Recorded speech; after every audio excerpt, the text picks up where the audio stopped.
Number 10, Wolverine Snikt. Back in the early 2000s, Marvel made a very interesting foray into manga. It honestly did not go very well for them, but one of the most interesting of the stories to come out of it would have to be Wolverine Snikt. Japanese manga artist Tsutomu Nihai, sorry if I mispronounced that, created Blame, then this series before moving on to work on Biomega and Knights of Sidonia. His art style is radically different from anything else Marvel has. It's smooth, yet gritty with sharp edges and awesome action. Not to mention, it's kinda creepy. Wolverine is also decidedly quieter in this story. Essentially, the story places Wolverine in a post-apocalyptic world, transported through time by a young girl who is one of the last remaining humans in a world where a virus has mutated into destructive mechanical foes called the Mandate. Now Logan, naturally, is humanity's last hope, since his adamantium claws are the only thing that can destroy the cores inside the Mandate and potentially the one that creates all the rest, the Primogenitor. It's not exactly unique in terms of story, but almost everything else about it stands apart from anything else we have seen from Marvel, especially during that time.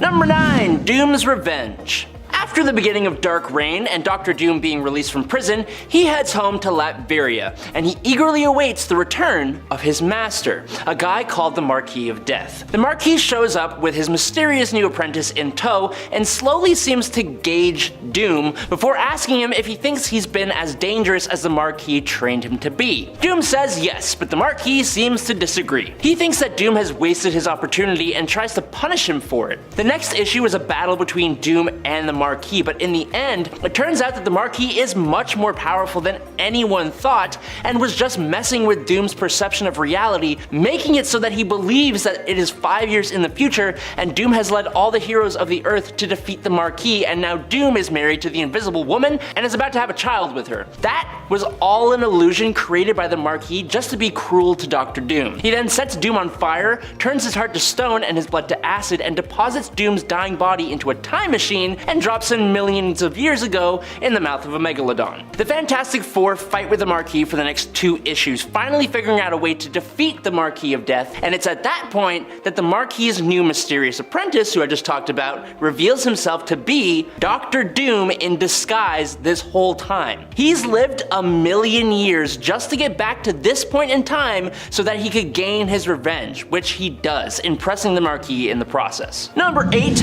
Punisher Max. Punisher Max was an adult comic, and for a guy whose main thing is ushering people to the pearly gates, it does make sense that this setting suits his character best. Removing the Punisher from all the costumes and the superpowers of the regular Marvel universe and dropping him right into an America facing the early days of the War on Terror, it kicked off with the CIA trying to recruit Frank, which sets off a violent political game. This Frank Castle was a veteran of the Cold War, running Black Ops alongside Nick Fury in Vietnam, and he is not someone you want to mess around with.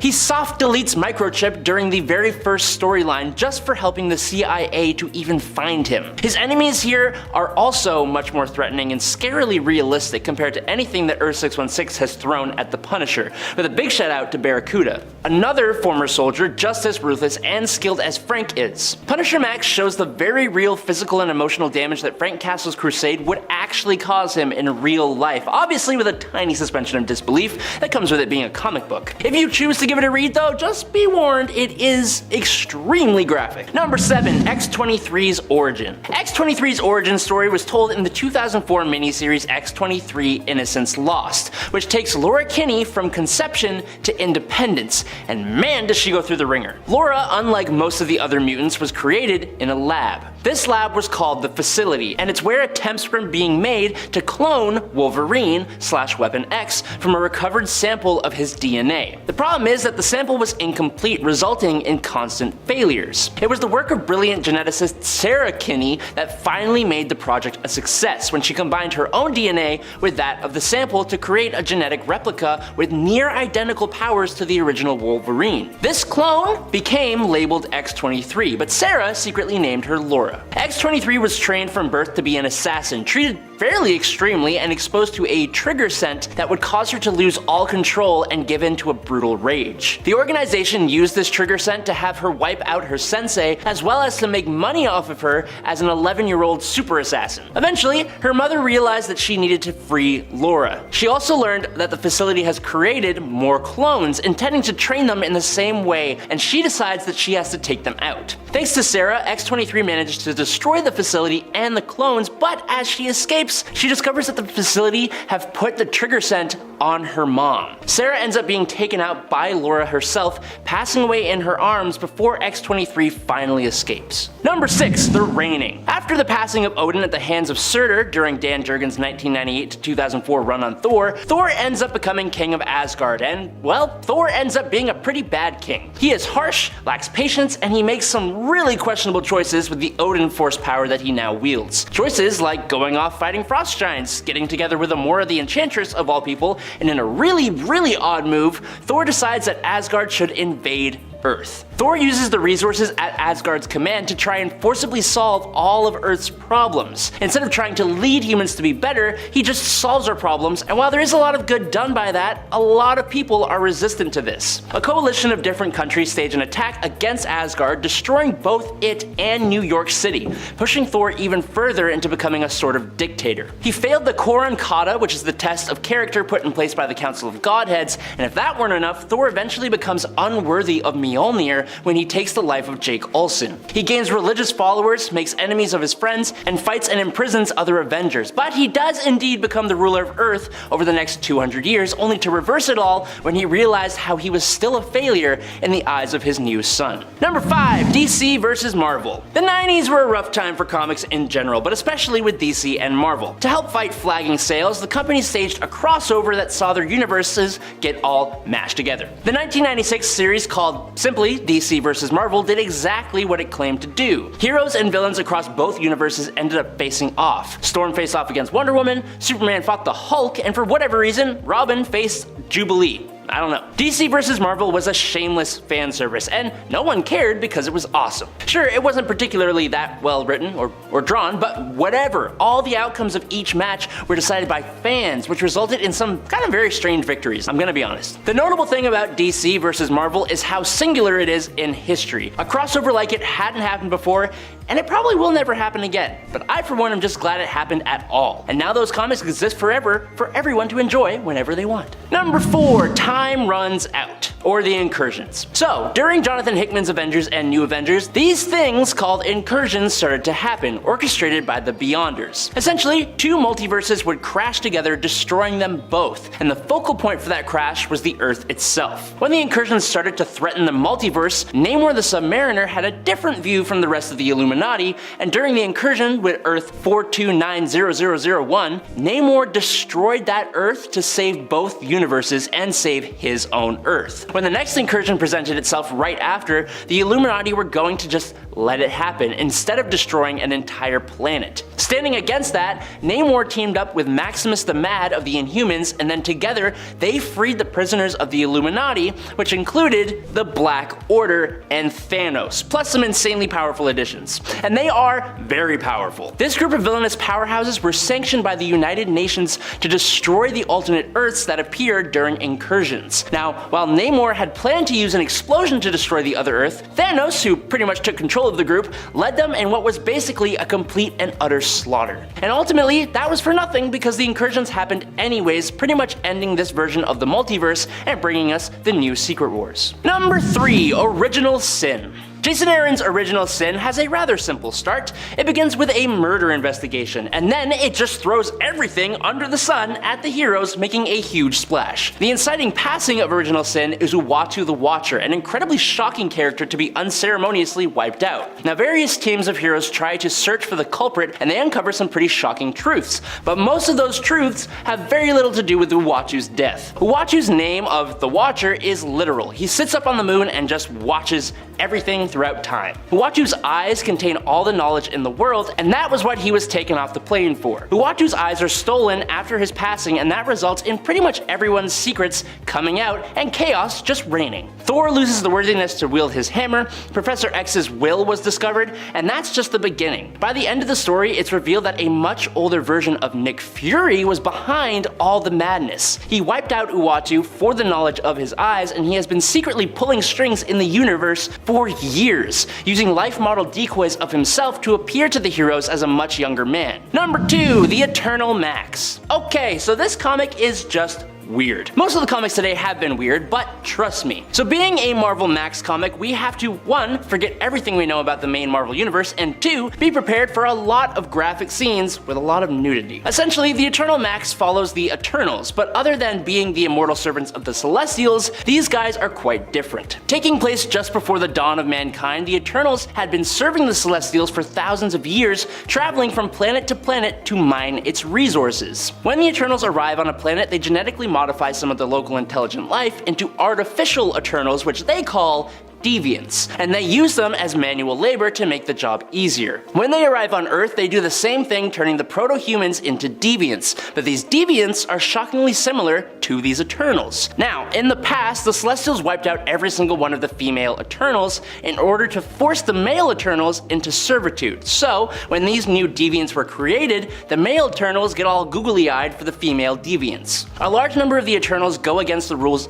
to teach the deviants how to communicate, and they begin to procreate with them. This leads to essentially a mini civil war among the Eternals between their leader, Ikeden, and the second in command, Karasis. It all leads into the Eternals and these deviants basically becoming the first real humans on Earth. At least that's how I interpret it. If you're over the age of 18, give it a read and interpret it yourself. Number 1, Ultimate Universe Apocalypse. Apocalypse in the Ultimate Universe is actually quite strange. When Apocalypse first showed up here, he was actually a vision or apparition who would only be seen by the schizophrenic Mr. Sinister. This Lord Apocalypse that seemed to live only inside Sinister's head and as a stuffed effigy apparently made Sinister his herald and gave Sinister a mission to take the lives of 10 innocent mutants in order to bring about Apocalypse's manifestation. Now, Sinister managed to accomplish a lot of these on his own, but he finished off the rest when he launched an attack on the Morlocks in their own home, which is when the X-Men arrived. As his final offering to Apocalypse, Sinister took the life of Angel, even though the X-Men tried their best to stop this. Having completed his mission, Sinister then just rose up into the air and then up to the surface of New York, where he physically transformed into Apocalypse himself. Turns out, he was not crazy at all. Not by a long shot, as Apocalypse proved more than capable of taking on the X-Men and the Morlocks with his ability to steal other mutant powers and disable them. He ripped the arm off of Wolverine and caused the mutants in the city to all begin attacking each other. The Fantastic Four showed up, but were attacked by the controlled X-Men, and eventually, thanks to a carefully thought out plan by Cable and Bishop, plus some intervention by Jean Grey as the Phoenix Force, a complete catastrophe was avoided and Apocalypse was defeated. Number 10, the Fantastic Four as cosmonauts. Let's explore the what if story that begs the question of what if the Fantastic Four were Russian? Well, for starters, their names are different. In fact, they're pretty much all different.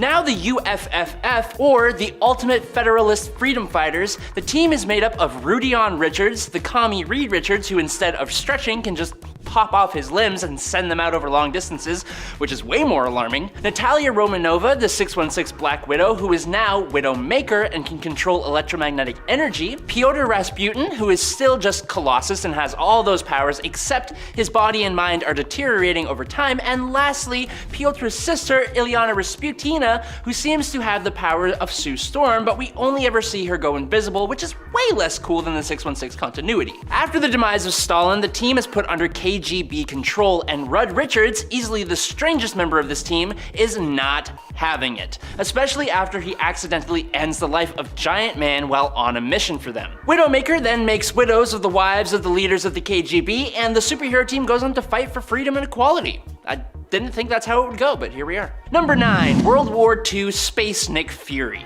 1979's What If number 14 gives us a very different approach to history. Instead of World War II being fought in Europe, it's instead fought in space. In this alternate timeline, we discovered interstellar travel much earlier in our history, and as such, the World War II that we fight is more like space sector war between Sector Alpha and Sector Beta in space. And don't ask me to define where those areas are because I can't. It doesn't even tell us. As this is still all set at the same general time as the regular World War II, some of the same characters are gonna be involved, including the original Nick Fury and his Howling Commandos. This story has new high-tech weaponry, fishbowl helmets, and aliens. It's a good bit of fun. Now, we learn in the story that Admiral von Strucker is actually working with the alien Axis powers to create a quote master race. So it seems in this alternate world, we can master interstellar travel, but we still can't just accept each other's differences. Number 8, Miles Morales becomes Wolverine? In this what if, we don't really get an explanation as to why, but instead of being his normal self, Miles Morales in this world is instead a mutant with the same abilities as Wolverine. And when he is younger, he is abducted alongside other children by Weapon X, who turn him into the adamantium skeleton super weapon, just like the original Wolverine, because of course that's what happens. Now fast forward a few years though, now in this world, Sentinels are being used to hunt down mutants by S.H.I.E.L.D. And after Miles takes out 3 of them, S.H.I.E.L.D. sends in this super cool looking warrior wielding an adamantium katana to take him out. This awesome S.H.I.E.L.D. warrior turns out to be Miles' father, and once he discovers this Wolverine mutant is his son, he turns on S.H.I.E.L.D. So obviously they send another assassin, Miles' uncle Aaron, the original bad guy, who seems to be doomed to be bad no matter what because he is this world's version of Sabretooth. Miles' father defends his son to his dying breath until Miles jumps in to beat Sabretooth to a pulp and almost ends him before his father convinces him not to and to instead be a hero. And then the X-Men show up to recruit Miles, led by a Professor X who is actually Genki Lee, the original Miles' best friend for some reason. It's weird, but it's cool. Number 7, Iron Man the Traitor.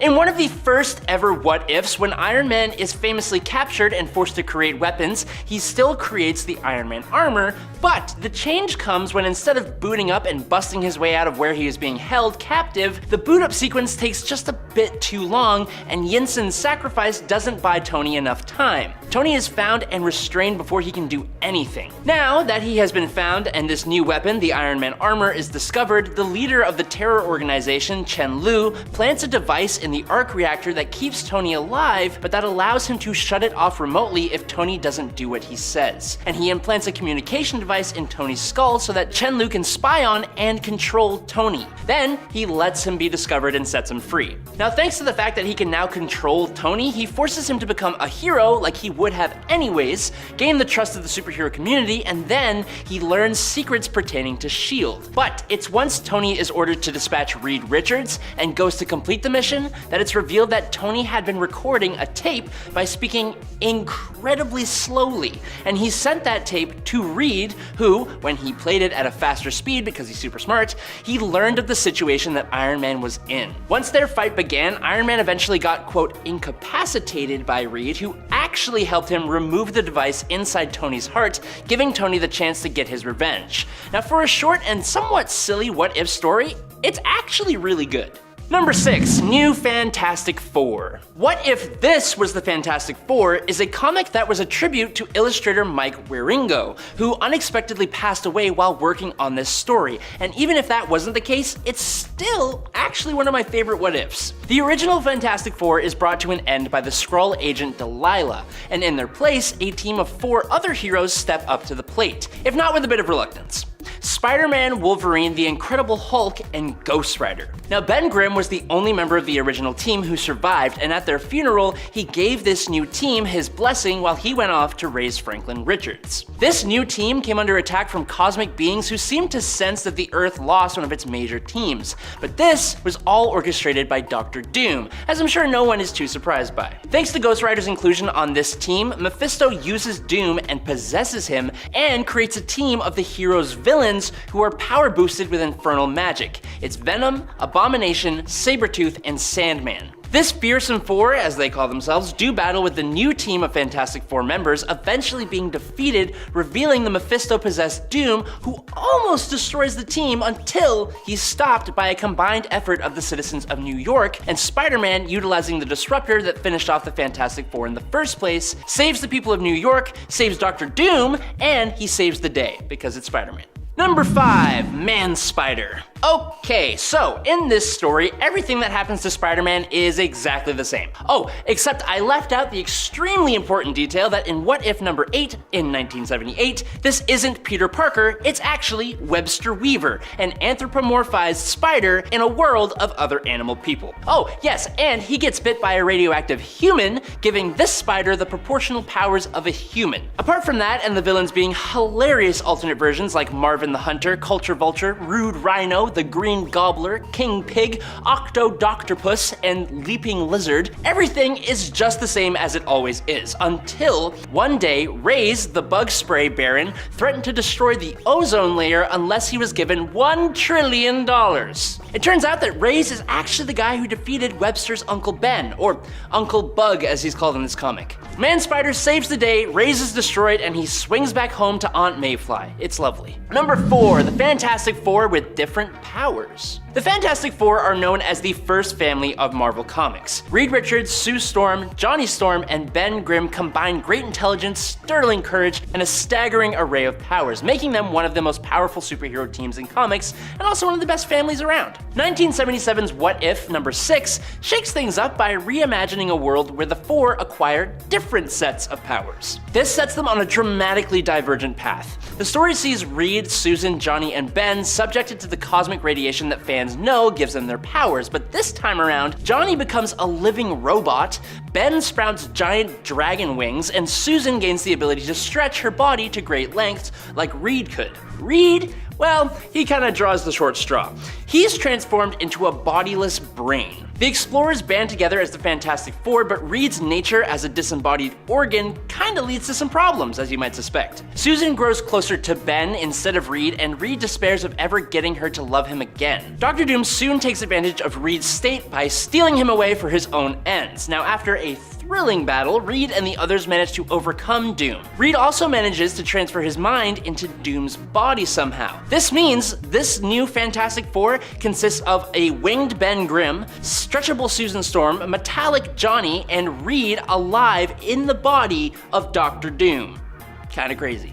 Number 3, Wolverine Punisher. What about the What If where Wolverine became a kind of Punisher? In this story, we're in 1920s Canada following a Wolverine who doesn't seem to actually have claws, or if he does, he barely uses them. He does seem to have his healing factor and senses though. Whatever his powers are, we find out he has a son with a lady who, works at a bar. He is forced to take responsibility for both of them and makes friends with the barkeep. But that all comes to an end when they are all brought to an end thanks to a fire caused by a man named Scarface who fled to Chicago. Now obviously Logan isn't going to just let that go. He tracks down the villain, and with the help of his friend, and all while wearing a skull and crossbone flags on his chest, he wields big bang booms and never pops his claws if he actually has any, but he looks totally amazing as he takes that guy out. It's also an incredibly weird twist on a version of Punisher, but admittedly a little more disappointing than I might have expected it to be, and I'm sorry if you get disappointed by it. Number 2, Hassenwald. Honestly, I'm not even sure how this makes sense, but in this What If comic, Marvel exists as a comic book company that writes all the same comics it normally would, including comic books about Ghost Rider Robbie Reyes, and that's important because he also happens to be an intern at Marvel, but is also still Ghost Rider. I don't know how it works. I never said these things need to make sense. What is honestly even weirder than that though is that the studios of Marvel are being visited by this Nordic death metal band called Hassenwald from Latveria, who have fun clubs all over the world, including in Wakanda. Oh, and they also have been accused of witchcraft, church burning, and eating people, which turns out to be true, as while they are visiting Marvel, they take out the donkey that runs the printing press and use it to create a possessed Ghost Rider comic that turns the world into a hellscape, making them the ultimate rulers of it, using the power of the old gods to do so. I don't know. Now, Robbie Reyes is trapped in this world where Hassenwald has dispatched the Marvel Universe and he needs to save it, I think? I don't know. After reading it though, I needed to sit down, so. And finally, in at number 1, Thanos joins the Avengers. In 2015's What If Infinity Thanos #1, we meet a version of the Mad Titan who willingly teams up with the Avengers to take down the Builders, a race of super beings from another reality who wish to end the universe. Of course, Thanos' desire to become one of the Avengers ultimately turns out to be self-serving, but Captain America realizes this too late and he falls in battle to the Purple Menace. Thanos tells the other Avengers that Cap passed at the hands of the enemy, which the other Avengers accepted. He becomes a solid part of the team, albeit one kept hidden from the rest of humanity. Now, Thanos' mere presence appears to infect the other heroes with this kind of evil persona. In the story's epilogue, we see Tony Stark, Reed Richards, and Doctor Strange mulling over the possibility of beings like the Builders attacking them again. Now, this is when Thanos makes his presence known once more. He offers to help Earth's heroes destroy other worlds in the name of defending their own, kind of like in the Incursions. Kind of a downer. Number 10, Norman Osborn with the Infinity Gauntlet. In the What If Infinity Dark Reign story, Norman Osborn, after becoming the director of Hammer and the Dark Avengers after the Civil War event, figures out how to get his hands on the Infinity Gauntlet, defeating the Illuminati and all the heroes and becoming the Goblin King. Now, using the gauntlet, he creates a world completely under his own tyrannical rule, and he teleports his horrible and aggressive father from the past to show him all the things that he has accomplished in a really sad attempt to get his father's love and admiration, something he never really had as a child and still doesn't even have it now. His father begins to bash him for becoming a tyrannical ruler, which is a little worse given the fact that it was kind of his father's fault that Norman even turned out this way. Teleporting them both back to the Dark Avengers base, Norman finds out that the entire team has been destroyed. As Norman is trying to figure out what happened, it's revealed that Thanos has shown up to collect the gauntlet in his awesome Thanos fashion. Unfortunately, not even the Mad Titan is a match for someone wielding the gauntlet, and he is dispatched, but not before he warns Norman that he is trying to get the love of someone who he will never get it from. His father. After Thanos is gone, Norman's father, being forced by Norman and the Infinity Stones, begins to tell Norman how great he is, and Osborn just kinda loses it, wiping his father from all existence, all time, and all space. Which was dumb, because now Norman Osborn's existence is a paradox and he, and this world that he created, fade into nothing. Number 9, all the power, no responsibility. In this What If number 19, Peter Parker makes the simple decision of stopping the robber who would go on to take Uncle Ben's life all the way back when he first encountered him and canonically did nothing. That simple change of the story robs Peter of the lesson of great power means great responsibility, and instead he turns to a life in the public eye. Now as an actor, Peter turns his focus towards making films and protecting his reputation at almost any cost. He becomes the publicist for both the Avengers and the Fantastic Four, as well as Daredevil, all while still retaining his Spider-Man persona. He even gets a cool cape for a tiny little bit. I mean, it's cool to me, I don't know. It's really not that cool. When J. Jonah Jameson exposes him to the public though, we see quite a bit more of an edge to this Spider-Man. Spider-Man threatens him and even eventually ends his career, which comes back to bite Peter when Jonah forms the Sinister Six, including himself. It's only after Daredevil jumps in to save Peter and fight the villains that Peter does actually learn the old power and responsibility thing. Number 8, what if Aunt May passed on instead of Uncle Ben? Ready to be depressed? Great, because in this What If story we are given a first-hand look at what happens to Peter if Aunt May was the one to lose her life instead of Uncle Ben. Peter, fueled by rage, goes after her killer and ends his life, but unexpectedly Uncle Ben shows up and he takes the fall for Peter, going to jail. Now, Peter is going through life with no real moral center to help guide him, and he hates the idea of being Spider-Man. He becomes a bit of a troubled kid, he goes to a juvenile prison, escapes, lives on the street, and when he is almost at his breaking point, he tries to break Uncle Ben out of prison. Now instead of going with him, Uncle Ben convinces Peter to make Aunt May proud. Peter takes it to heart, he fixes his life, he meets Mary Jane, he focuses on school, being a hero when the world really needs him, and eventually Ben gets out of prison on good behavior, and that's when we finally get the power and responsibility speech, which leads to Peter becoming Spider-Man more permanently, and with Uncle Ben as like a Spider-Man version of Bruce Wayne's Alfred. He goes on to become the hero that New York deserves. Nice. Number 7, intelligent design God Hulk. Most comic book readers, and especially fans of Marvel and the Hulk, know of the storyline where the Illuminati banished the Hulk from Earth to send him to another planet. Now he ended up crash landing on Sakaar and became a gladiator, turned liberator, turned ruler of the planet until his ship self-destructed, wiping out his family and bringing him back to Earth as one of the most powerful and angry versions of the Hulk ever. Well, in What If Planet Hulk,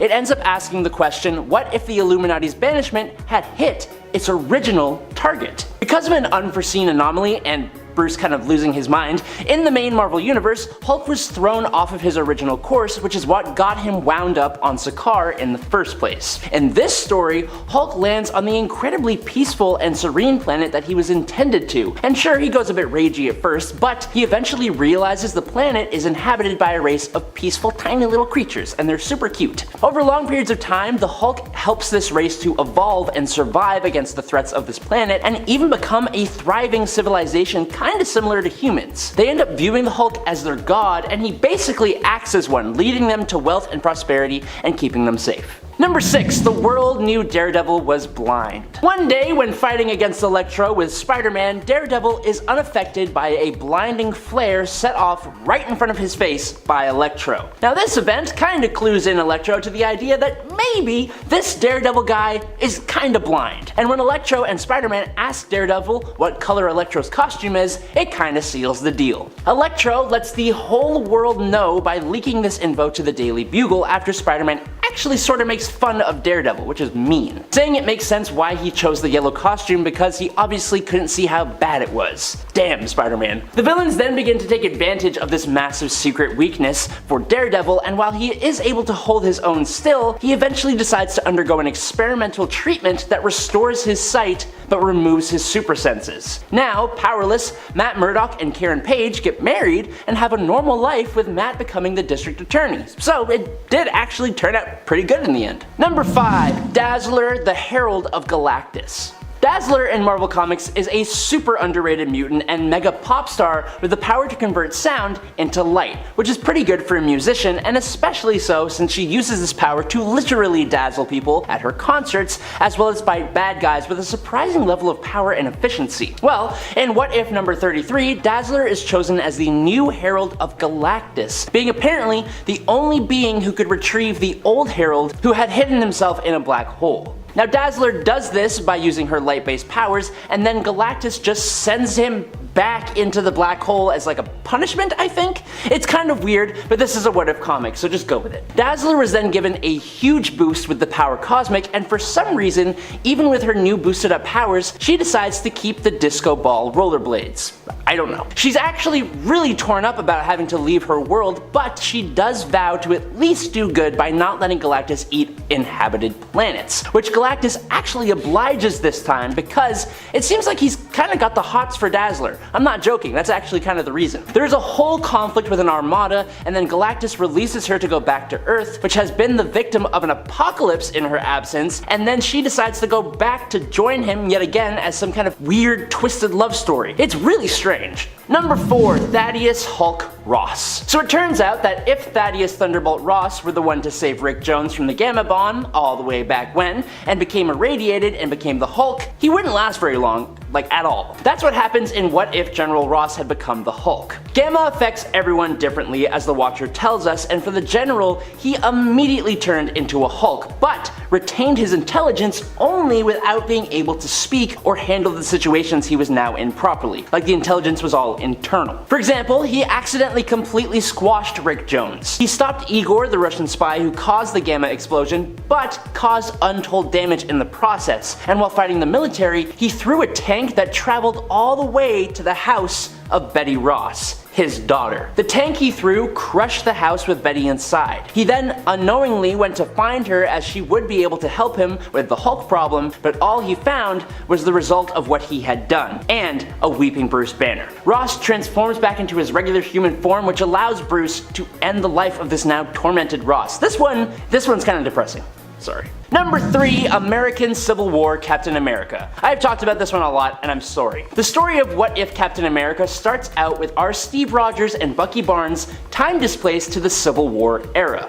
Bucky is the commander of their regiment, and he is not a good guy. Apart from being an unhealthy amount of racist, he has quite the lack of moral compass as well. Now our Steve Rogers here obviously starts out as his scrawny and less than impressive self, but with a heart of gold that shines through. Now after sustaining injuries from not following Bucky's dastardly orders, he is recovering in a nearby Union camp tended to by one Private Samuel Wilson, this timeline's version of the Falcon, taken in by the Shawnee tribe at a very young age. Sensing the goodness in Steve's heart, Wilson bestows a kind of eagle animal spirit thing on Mr. Rogers that changes you on the outside to whatever you are on the inside, if that makes any sense. And this happens just as James Barnes bursts into their location to bring them down. Now the power of this ritual blasts Barnes away, and when he recovers, he has become the White Skull, with like literally, he's the skull. And Steve has become a mystical super soldier wielding a shield and sporting a headdress. Now he goes on to save presidents and wars and leave a lasting legacy of Captain and General Americas that continues all the way up until the modern day. Number 2. Ghost Stroller Rider. What If the Watcher was a stand-up comedian is honestly the what if comic that just keeps on giving. It's pretty awesome. There are tons of weird and wild parts in this comic, but for this point, there is a full page devoted to the question of what if the Ghost Rider had possessed someone other than Johnny Blaze. And of course, instead of finding some other able-bodied man or woman, a cigarette-smoking, leather vest-wearing comedian watcher shows us the spirit of vengeance inhabiting the body of an elderly woman in a wheelchair demanding warm milk, a rollerblade-wearing woman vowing to bring an end to disco, and an infant in a stroller. A big-headed goo goo gaga who will hunt for vengeance after it finds someone to change its diaper. And just to make it 10 times better, this wee bab is wielding a cat, swinging it around its head as it zooms around in its Hellfire stroller. I honestly can't make it up, it's actually on the page. And finally, in at number 1, it's heroic Dr. Doom. What would a good guy version of one of the strongest, most quotable, and most villainous villains in the pages of Marvel Comics look like? Well, other than the infamous Iron Man, in issue 22 of What If, we get to see just that. When the Victor Von Doom of this universe discovers Reed Richards looking over his experimental notes, uninvited in university, he diverts from the regular continuity, which normally sees Doom fly off into a rage and make Reed leave. Instead, Von Doom invites Reed Richards to help him out, which I think a true scientist would actually do. Now with Reed's help, Victor is able to contact his mother in the afterlife, and he learns of his royal blood. He trains in the advanced technology and mystical arts of an order of monks in Tibet and in the darkest places of sorcery, and is granted, instead of his classic armor, this really sweet golden armor, which is kind of evocative of like medieval knights, but also kind of like the Roman Empire a little bit. Or maybe that's just my male brain talking, I don't know. He uses his knowledge to free his mother's soul from the realm of Mephisto,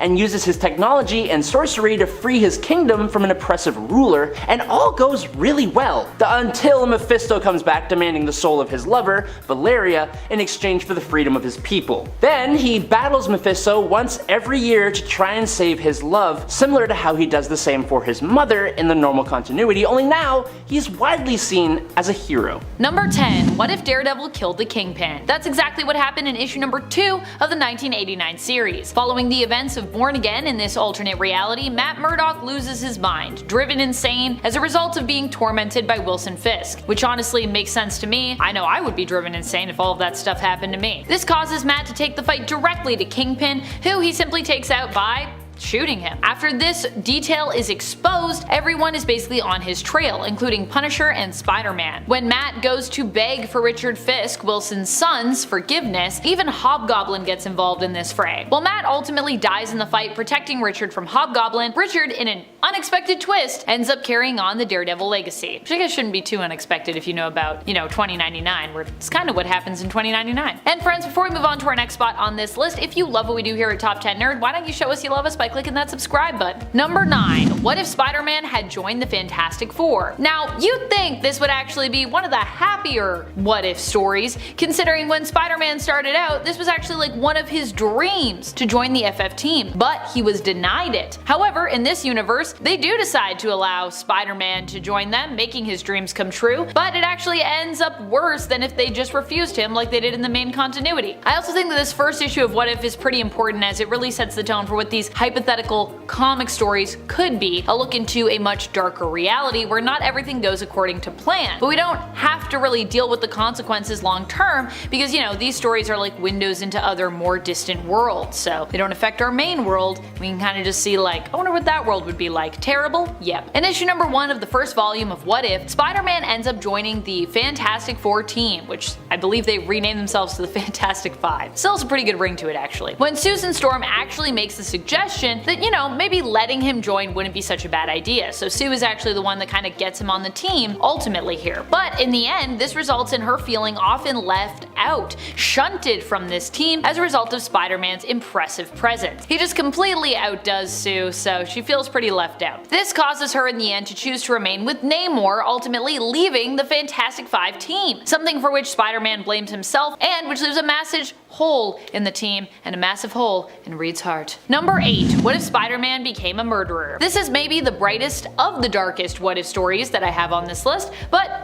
you know, it's still really dark, so hence why it's here, especially at the start here. In issue number 72 of the 1989 What If series, we answer the question, what if Spider-Man became a murderer? Dun dun dun! With him confronting the burglar who killed his Uncle Ben and losing control of his emotions, killing said burglar in turn. This, however, eats Peter up inside, and it isn't until Dr. Kurt Connors becomes the Lizard and decides to fess up to his own actions that Peter is actually inspired and is able to confess to the murder that he was responsible for and reveal that he is the one that's Spider-Man. He does some time, but thanks to him showing remorse, he only gets 5 years, and Aunt May is still waiting for him when he gets out with his costume. It's dark, but it's also kind of cute in the end, because I think one of his biggest concerns was that Aunt May would like never love him again, and she is upset, but she eventually gets over it, and she's like, well, you know, this is still my nephew, so kinda nice. Still terrible, but kinda nice. Number 7. What if Daredevil's dad had thrown the big fight? This one actually comes to us from a comic titled What If?, starring Daredevil, the man without fear.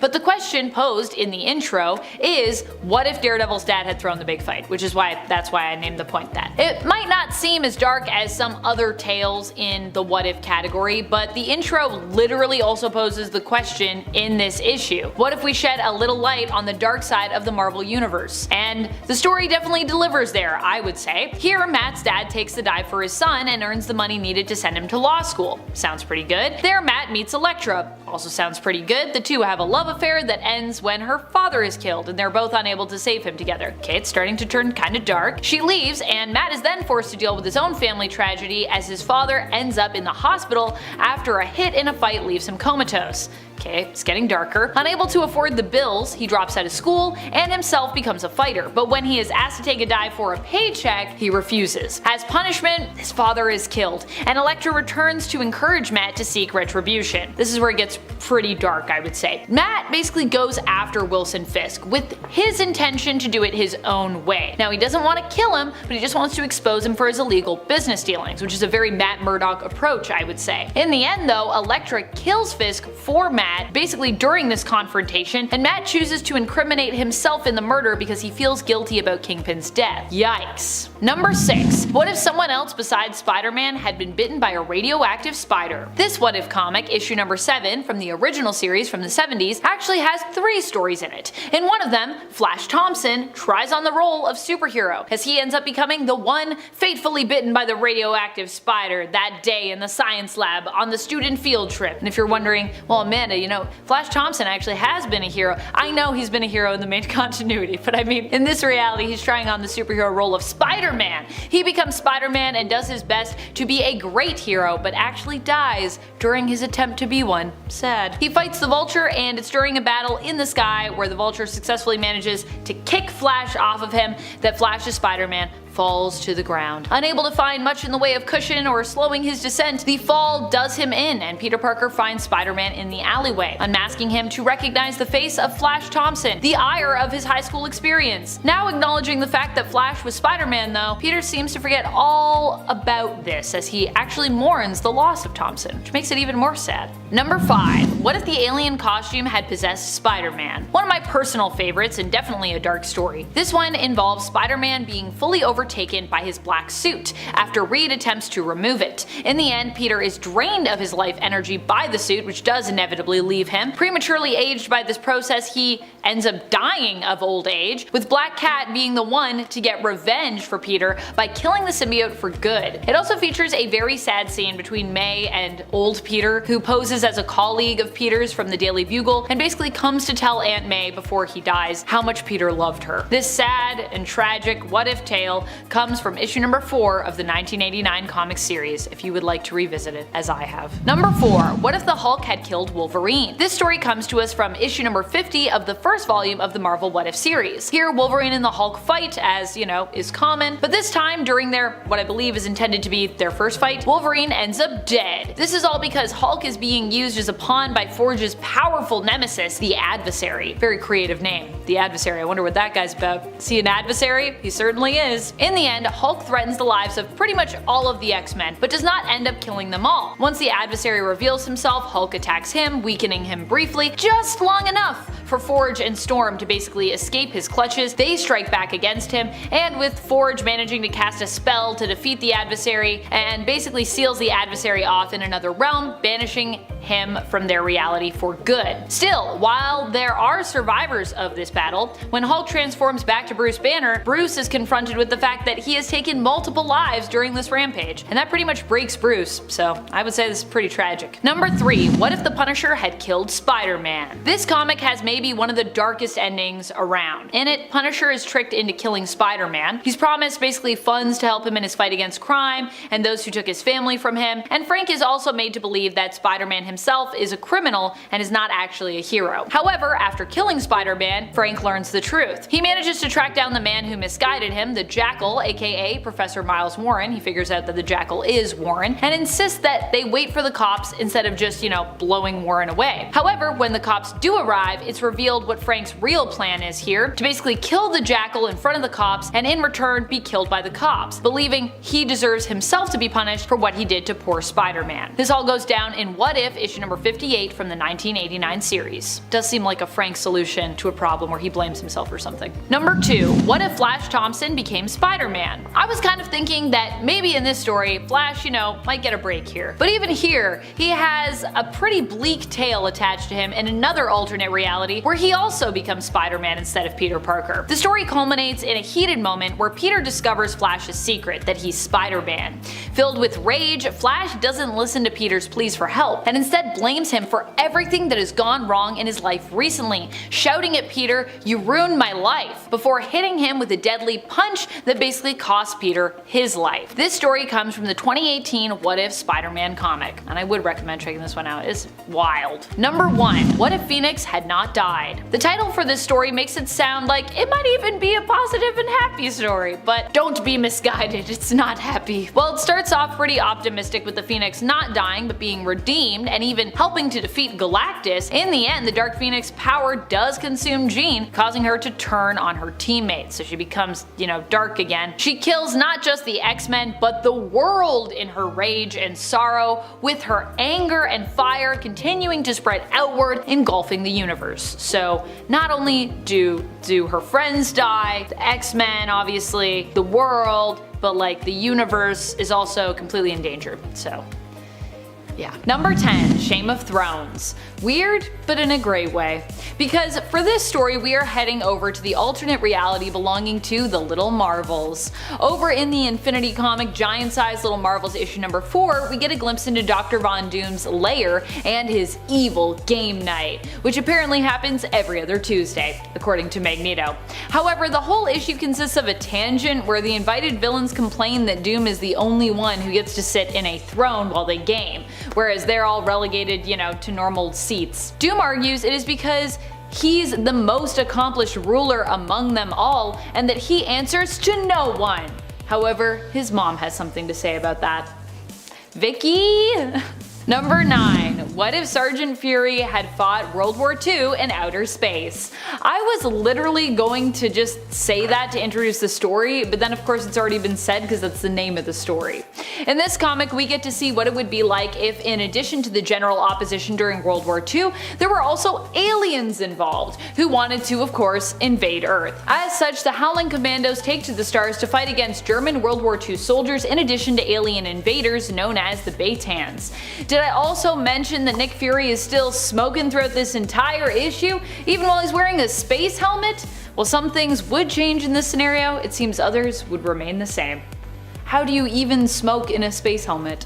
That seems like it would be terrible. And friends, before we move on to this next spot, if you are loving this list and you want more multiversal Marvel lists, be sure to let us know by giving this video a thumbs up. Number 8. The Final Showdown. Mutant X really had a whole series, but for the purpose of this list, we're just going to focus on one of its story arcs that takes place in the alternate reality of Earth 1298, as it was a 32-issue series, so I mean a lot happened. The basic idea here though is that instead of X-Factor, we have a non-government or corporate mutant team known as the Six. Havoc in this reality ends up with Madeline Pryor, and the two of them have a child together named Scott. Yeah, it's a little different than 616. Here Maddie does become the Goblin Queen, but like how we have the Phoenix Force, she becomes infected with the Goblin Force and its influence, turning her dark. Initially, Maddie is actually known by her hero mantle, Marvel Woman. As such, Havoc and their son Scotty must fight against the Goblin Queen. After a long build-up where no one is able to stop Madeline, it's revealed that Scotty is able to due to his insane level of power. He rids his mom of the Goblin influence, but also banishes her in the process. Don't worry though, just like in main continuity, Maddie would return here as well. I believe she gets banished to like the center of the earth. It's a weird place, but it's a pretty good place, I would say. Mutant X, should you read it? Nah, I think you should read it. I think you could read it. I don't know if you should, but you definitely could. Number 7. What if the X-Men had lost Inferno? I love this comic, mainly for the panel at the end where Alicia Masters Storm whispers to her newborn babe, "I love you, baby." I think it might be one of my all-time favorite panels ever, actually. But there is lots of weird stuff to love from this issue, including the fact that Doctor Strange and Rachel Summers also randomly deliver this baby at the end. In this What If, we imagine what would have gone down if the Goblin Queen hadn't been defeated and instead was victorious. One of the things that would have come about, her unleashing the beast within Wolverine and turning him into a villain who devours babies. Also, Rachel becomes trapped and later freed from being a bridal mannequin? I think that's a thing that happens here. That's definitely looks like what's happening. Also, I love Rachel as a bridal mannequin. And how after she's like, "Thanks, my face hurt, too much smiling." Oh, by the way, Doctor Strange, who frees Rachel, he also gets to wear a cool eye patch in this world. Why? Because he's Doctor Strange. He gets an eye patch. I like it. Everyone should have eye patches. I want an alternate reality where everyone has an eye patch. Number 6. Ghost Racers. This is a series that comes from the Battle World pocket dimension that was governed by God Emperor Doom. Just like we had the Thor Corps, here we have the Ghost Racers, which is basically like its own category of racing, creating an organization or like even a company out of that set form, like NASCAR. The Ghost Racers are made up of various ghost riders who of course race one another for Battle World's entertainment. And of course, so wealthy fans can ideally make some funds on the wins and losses of each race. Although all the riders are pitted against one another, and eventually Arcade, who is in charge of them, sends them to take down Robbie Reyes, the current racing champion, eventually they all remember what things were like before Battle World, and they decide to rise up against those that are controlling them. Which I love. Also, I just love the idea of like just a group of racers that are just all ghost riders, and they're like, we race each other for fun. This is what we do now. Ghost Racers. Number 5. What if Wolverine battled Conan the Barbarian? In issue number 16 of the second volume of What If, we get to see what would happen if Wolverine somehow came to the time and lands of Conan and the duo ended up fighting one another. That's basically what What Ifs are for, right? Just seeing people that would not normally fight fight, and who will win. In order to revive his love, Conan is asked to bring another soul in her place to sacrifice. The soul that he decides to bring is actually Red Sonja, so that's not great because Wolverine, having fought with Red Sonja previously, had basically kind of fallen for her, and he does not agree with what is going on because of his own sentiment. He wants to rescue Sonja, probably because she reminds him of Jean Grey. Honestly, it's pretty weird to me that no one has ever said that like Jean Grey and Mary Jane Watson look similar, considering people have both thought that they looked like Red Sonja in the comics. So do all women with red hair just look the same? Is that the implication here? Or do all three of these women actually closely resemble one another, but we never really acknowledge that like Jean and MJ like look very similar, like weirdly similar. And Red Sonja's in there too. It's like the trifecta of like redheads. In the end, Wolverine takes Conan's hand in a fight that the two have, and the two end up permanently swapping places, with Conan returning to Wolverine's home reality and Wolverine staying in Conan's age. Wolverine finds a happy ending with Sonja. Conan, not so much. He like sees Jean and then she goes full Dark Phoenix, and then that's the end of that. Number 4. Age of Ultron vs. Marvel Zombies. Another even more bizarre story coming at us from God Emperor Doom's Battle World. This comic was all about the world that existed outside, actually, of Doom's Battle World, known as the Deadlands. And if you didn't like living by Doom's rules, well, you certainly wouldn't like this. But this might be where you would end up. Defy Doom, and this could be a place that he put you. Age of Ultron vs. Marvel Zombies explored these Deadlands that were watched over by Annihilus' insect creatures. And yeah, it's about as wild as it sounds. Around every corner, with the flip of every page, awaits more gore, folks losing their heads, and monsters, monsters, monsters! I think in a world of zombies versus robots, no one really wins. Is that the takeaway here? Also, because this is Battle World, there are lots of appearances of random multiversal characters, such as young Hank Pym, who's kinda like the main character of this, from the past alternate Earth of 51920, and the Pilgrim Punisher of Earth 15513. At least he looks like a Pilgrim Punisher. I like that he still has his skull shirt though. So he's like got the hat, he's got the coat, and he's like still got this like very 80s style looking logo and shirt. Number 3. Ruins. Ruins is just the most messed up kind of weird that a multiversal story can be. This comic offers a much darker take on what the world could be like with superpowers. Of course, it is a story by Garth Ennis, so yes, darker is definitely where we're going here. As brutal as Ruins is, well, I kinda love how dark and awful it gets. The series deals with the less fantastical, more literal interpretations of powers and their uses, and how less hopeful civilians and government agencies might react or take advantage of said superpowers. In this world, Quicksilver is just a torso with his limbs moving too fast, causing him problems, so they all had to be amputated. At least that's what's implied. Or they just didn't like that he went fast, so they amputated them.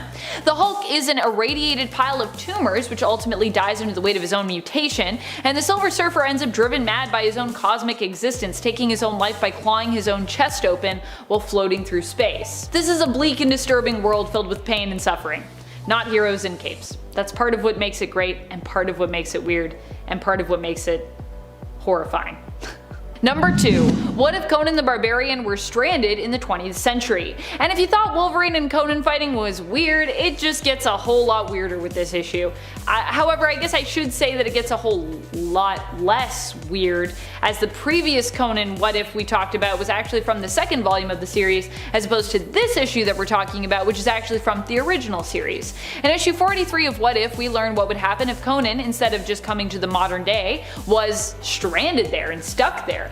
This What If was actually inspired by another fan favorite What If featured in issue 13. What if Conan the Barbarian walked the earth today? In this story, because Conan never gets teleported by lightning home, he becomes a criminal. Because, I mean, why not, I guess? He's confused, he doesn't know what he's doing. However, after creating a gang and getting into some trouble, he attracts the attention of the Avengers. But Captain America sees more than just a brute, and believes Conan is just misguided, but he has a hero's heart, truly. He offers him a spot on the Avengers, and we actually never learn what Conan decides because the issue ends. Talk about a cliffhanger. I don't know if we'll ever come back. Do we ever come back to that? It's like, will I call him? Won't I call him? And then the Watcher's like, well, I would tell you, but I can't because that's a story for another time. Maybe if we ever do it. Number 1. Marvel. Even saying the title sounds just like an experience. I don't even know where to start with Marvel because this continuity feels so just like non-existent here. There's no through line. The story is meant to be about Kal-El, a play on Kal-El, a kid from the future who is sent back in time to save the world and to save himself. In the future, you see the world is about to end. Fortunately though, that doesn't happen. While Al doesn't have any powers, he somehow is moderately successful as a hero. After the world doesn't end, his parents send the time machine they originally sent him through back in time to pick him up. But Al decided to travel back in time to the beginning instead. There he meets maybe God, and also learns that Wolverine evolved from an otter and dinosaurs can talk. With every issue in this story, you ask yourself, how can it get any weirder? And then it somehow does that. Also, what's up with these covers? They're almost completely unrelated to the plot of the comics. I guess sexy ladies sell comics, and so who needs a plot was the thought process with Marvel. At least with the covers.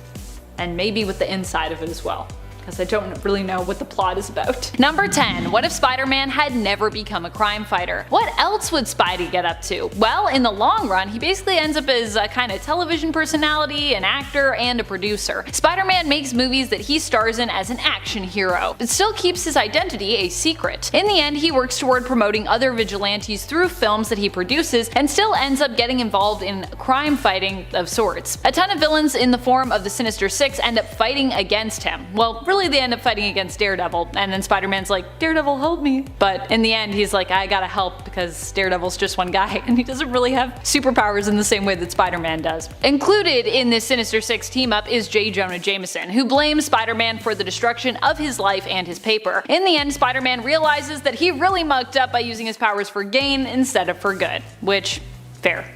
But he did have a really sweet cape, so there is that. Number 9. What if Spider-Man joined the Fantastic Four? The story that started it all off. What if Spider-Man joined the Fantastic Four is what if that in theory doesn't really sound too crazy until you realize what happens as a result. Spider-Man initially attempted to impress the FF by breaking into the Baxter Building to show off his skills and strength. This happened way back when in the original comics. However, in the main continuity reality, they weren't too impressed by his antics and initially denied him entry to the team. In this version of the story, however, Sue Storm feels compelled to give Spidey a chance and help make it work so that he can pay his and Aunt May's bills while also acting as a hero within the team. However, she later becomes jealous when she is left behind on a mission and Spider-Man gets to go, which, I mean, fair enough. Sue's like, hello, I'm here too. In the end, this causes her to run into the arms of Namor, who she then joins, leaving Reed Richards, and with Spider-Man taking her place on the team. Sue is also transformed into an Atlantean by a device Namor created just for this purpose, in case I guess it one day happened that Sue wanted to join him and become an Atlantean, and she can no longer as a result breathe oxygen. I just love how this story ends. I feel like it's kind of random, but it's also kind of great.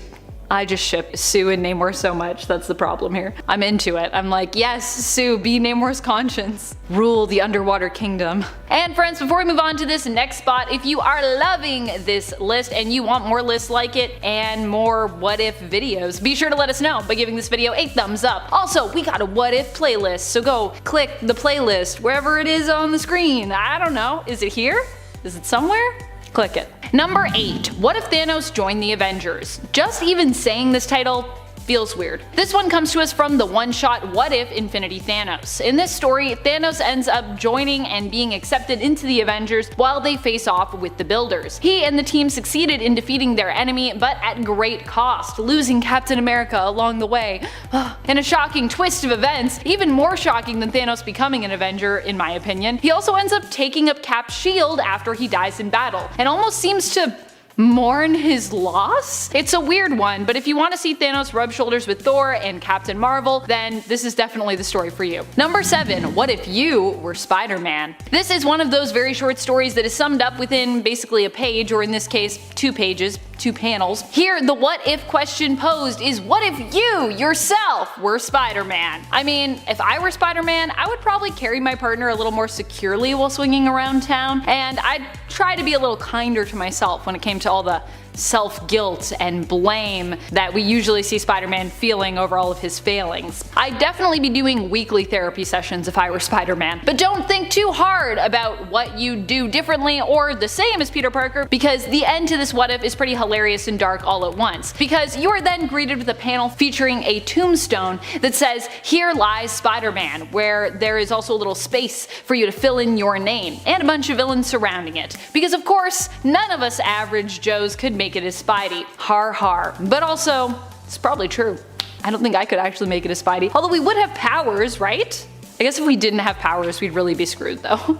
Number 6. What if Helen Taylor had become Nova? This story takes place in the pages of issue 15 from Marvel's first What If volume, beginning in 1977. Here we get a few stories involving alternate characters taking up the mantle of Nova. One such character is a woman named Helen Taylor, who is basically a random civilian, redhead, and a wife. Or should I say, a widow? She gets the power of Nova just after her husband is murdered in the streets in front of her after a mugging gone wrong. Helen swears to use her newfound power to get revenge, believing the powers are kind of an answer to her plea for some way to extract vengeance on the murderer, who we know as Willie DeBrow, or Willie DeBro, depending on how you want to say that. Nova sets off shaking down every criminal joint she can find in the city and making quick work of the Kingpin along her way to boot. The Fantastic Four manage to stop her and capture her to find out exactly what her powers are and where they came from and sort of why she's doing all this. And while this is going on, we learn that months ago, Willie perished in a car accident and has been dead ever since. What a twist. And if you're like, months ago, does that make sense? Yes, this story takes place over the course of months. I actually went back to look for that because I was like, that's so crazy, it's such a long period of time. A long period of time and only a few pages. Number 5. What if Ben Parker's nephew was Galactus? I love this story. This is a humorous what if story included in issue 3 of volume 2 of the What If series. In this story, we find out what would have happened if Uncle Ben's nephew was Galactus instead of Peter. Galactus arrives home to find out that his Uncle Ben has been murdered, but he refuses to accept this, mourning the death of his uncle, who gave him his very first microscope.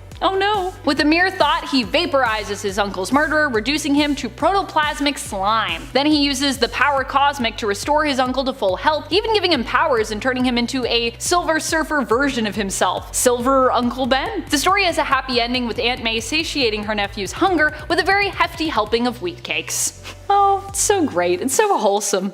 Number 4. What if Wolverine had lived during the age of Conan the Barbarian? Or more specifically, what if Wolverine had fallen through a portal and ended up in the age of Conan the Barbarian and then lived on there?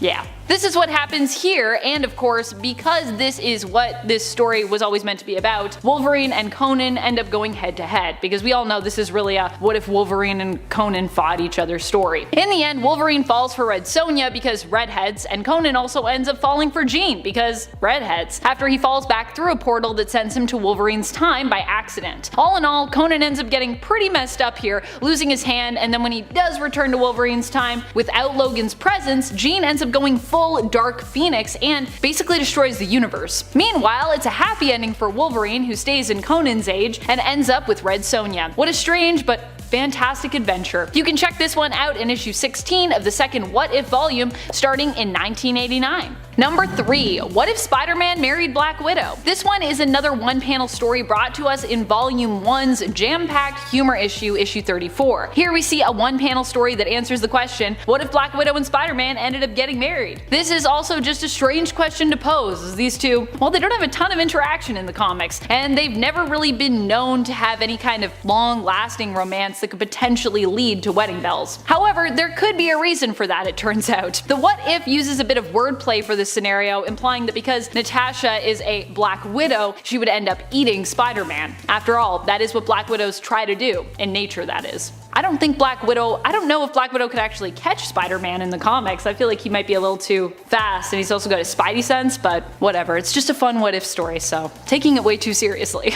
Number 2. What if the original Marvel bullpen had become the Fantastic Four? In this what if, we get to imagine what it would be like if the original Marvel bullpen had become the FF in real life, each being given their own superpowers matching the actual Fantastic Four team. Stan Lee, as such, becomes Mr. Fantastic, Flo Steinberg becomes Invisible Woman, or Invisible Girl as she was still known then, Sol Brodsky becomes the Human Torch, and Jack Kirby becomes the ever-loving Thing. The story is crazy over the top, and doesn't seem to paint any of them them in too kind of a light, to be honest, with the staff being transformed by a mysterious device delivered to the office sent courtesy of the S people. But who are the S people? They end up becoming even more famous than their comic book counterparts, the original Fantastic Four, and eventually ask Prince Namor for help. They don't get turned back into their normal selves, but they do uncover the mystery of who the S people are. Any guesses? S, it turns out, stands for Skrull. Surprise. I mean, I was kind of surprised by that because I was like, what starts with an S? And for some reason, Skrull did not come to my mind. Not reading a lot of Skrull stuff lately, obviously. Number 1. What if you were the Red Skull?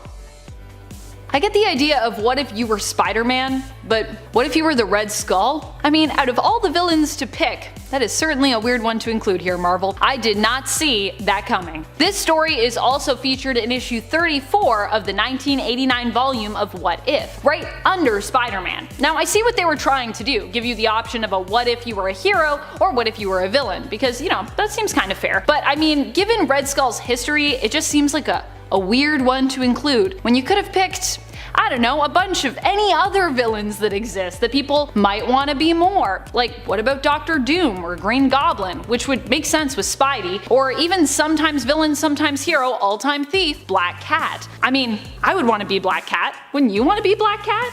She's so cool. Number 10. What if the X-Men had lost Inferno? This very chaotic and fire-filled, demon horde-infested story comes to us from What If Volume 2, issue number 6. And we are starting it off hot, friends. This is quite a dark story. Here we get to imagine what the fate of the world would have been like had the X-Men failed in defeating Madeline Pryor during the events of Inferno. Instead, she and Sim take over the planet Earth, unleashing hordes of demons on it and ruling it together. However, the heroes who have survived their reign of terror manage to band together and, using their power, fight back. In the end, they do win the day, but not without casualties. Wolverine himself in the story ends up becoming the pet of the Goblin Queen, and Sim fully giving into his feral rage and feeding on the innocent. Ugh. He only becomes free from the fog of his rage after he kills Kitty Pryde tragically and realizes the monster that he has become. Number 9. What if Captain America were revived today? 1983.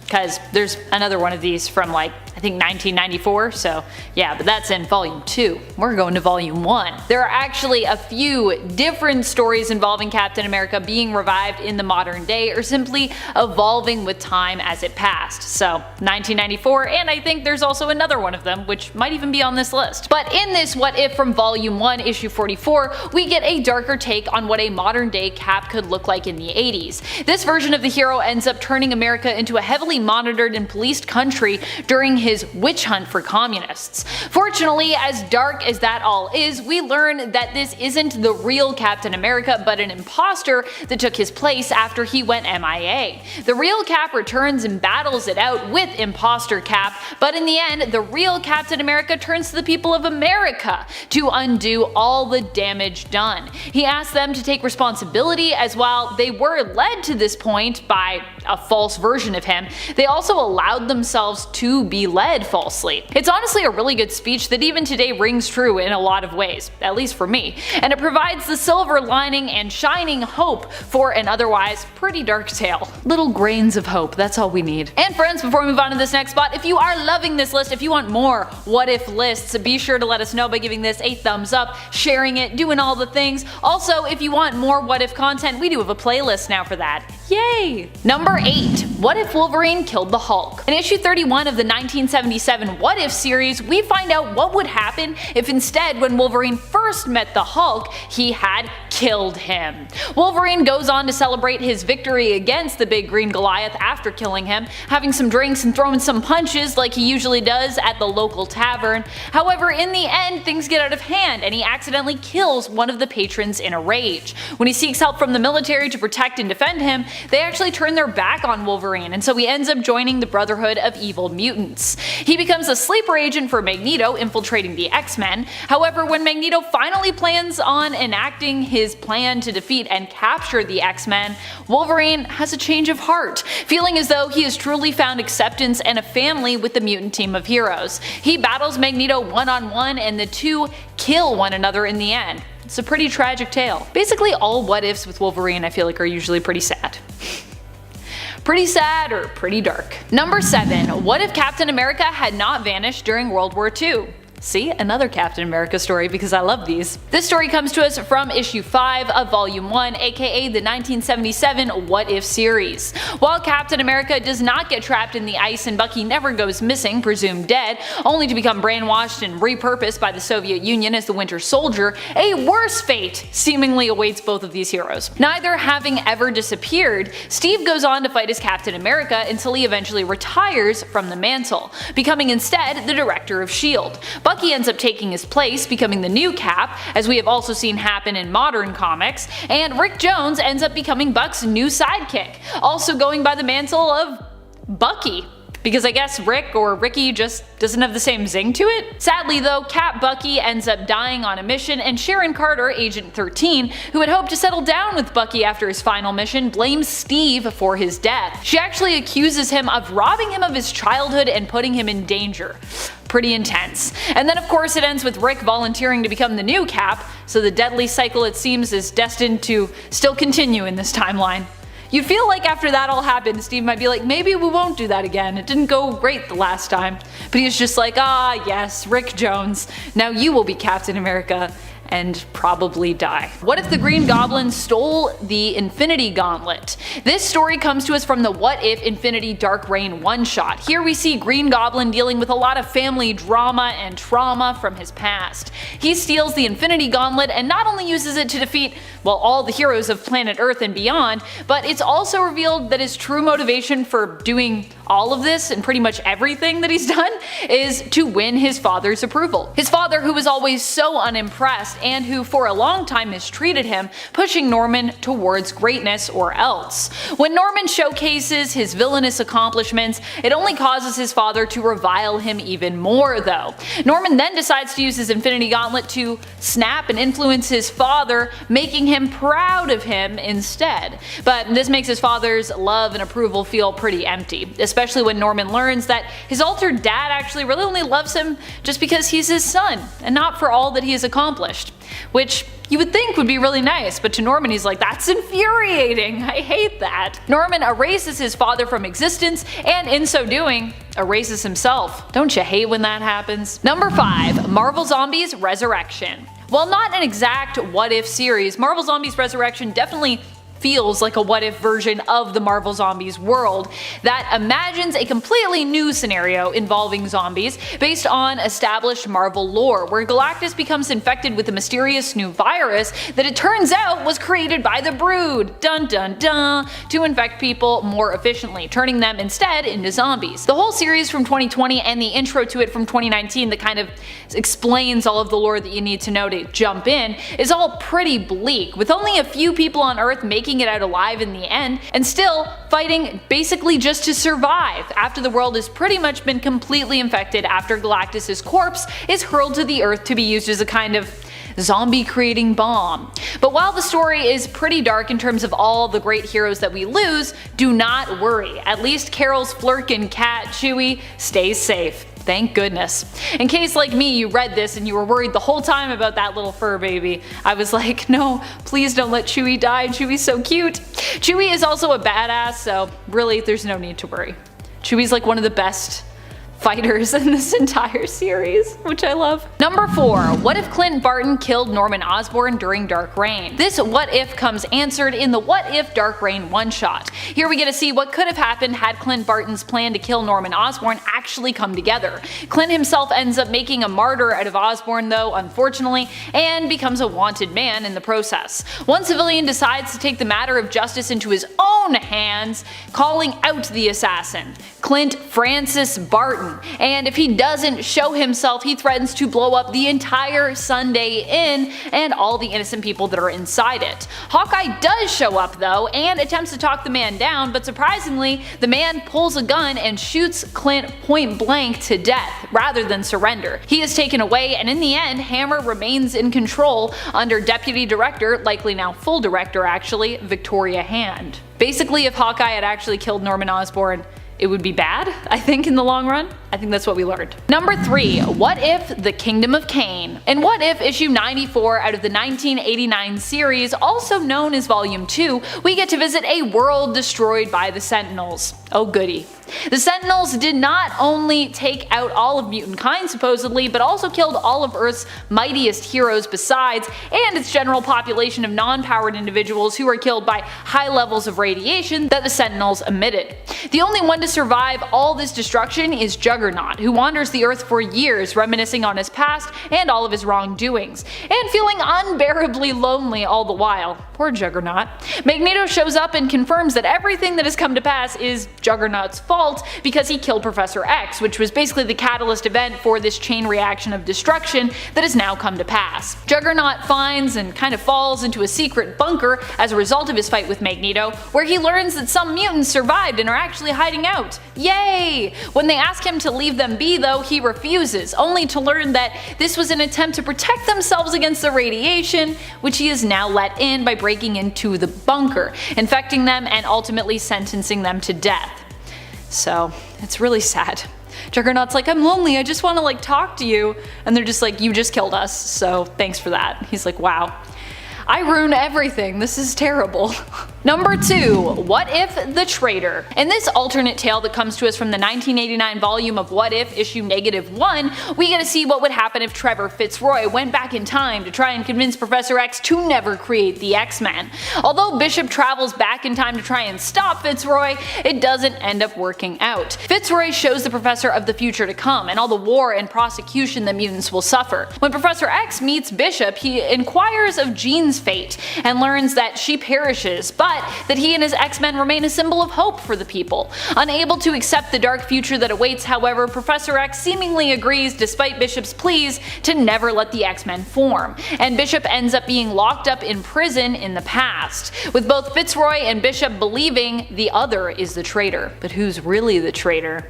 Number 1. What If Spider-Man Back in Black? This story reimagines what would have happened had MJ ended up being shot by the Kingpin's hitman instead of Aunt May. Mary Jane as such does not end up in intensive care hanging to life by a thread, but instead dies pretty much instantly. This makes Peter lose control, going into a dark rage unlike any we've ever seen. He doesn't just plan on scaring and potentially finishing the Kingpin if MJ dies, because I mean she's already dead, but instead he plans on just straight up setting out to kill whoever was responsible for the hit, which he of course does find out was still Kingpin in this reality. Donning his black costume, he heads out planning to put an end to Kingpin once and for all, despite Aunt May and Iron Man trying to stop him and calm him down. In the end, Peter succeeds in killing Kingpin, Aunt May basically disowns him, and Iron Man has him arrested for murder, citing the Superhero Registration Act. Peter blames Iron Man for all this mess, by the way, demanding a trial with a jury, and Iron Man denies any wrongdoing, claiming Peter made his choice. Number 10. What if Jane Foster had found the Hammer of Thor? This one isn't so strange for the premise, but it's more bizarre because of where the premise took us in the end. This is a story we've also seen adapted to the main continuity, though fortunately it does not quite share this same ending, which I'm pretty happy about, to be honest. Jane ends up finding the Hammer of Thor and becoming the goddess of storms, taking up the mantle Thordis. Lady Sif, missing Thor, ends up finding and falling in love with Donald Blake, who is later revealed of course to be the true Thor when Odin asks Thordis to return his hammer to him. As thanks for her service, however, Odin makes Jane a goddess. However, as Jane was in love with Donald, who is now Thor and is in love with Lady Sif, her heart is broken and she has to be returned to her mortal self because of this. But Odin has a better solution and proposes to Jane, who agrees, to marry him, and then they all live happily ever after. With Jane finding that those very qualities she both admired and loved in the mortal Don Blake are also to be found in the father of immortal Thor. My goodness. That's a very strange ending to that story. How about instead of being with my son, you be with me, his father, haha.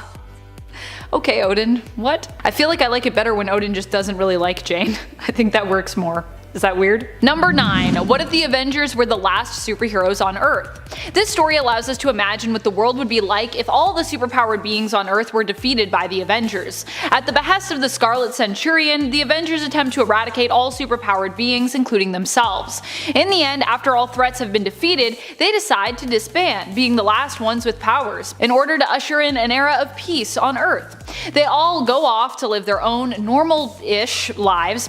Thor returns to Asgard, Tony returns to being a billionaire playboy in Las Vegas, only to realize that it doesn't really bring him any joy and actually considers entering into politics. And Janet Van Dyne and Hank Pym actually seem to find quite a bit of happiness, going off and getting married and focusing on their time with one another, which is kind of sweet. I guess if they weren't superheroes it would work out pretty well for them. Scarlet Centurion does return to threaten Earth and forces the Avengers to come together one more time, but after defeating him, they once again go their separate ways back into retirement. And they also kind of question, like, if being a superhero is actually a bad thing, because does it create more problems than it solves? Just a quick reminder, if you love these what if lists, I personally love bringing them to you because these stories are amazing.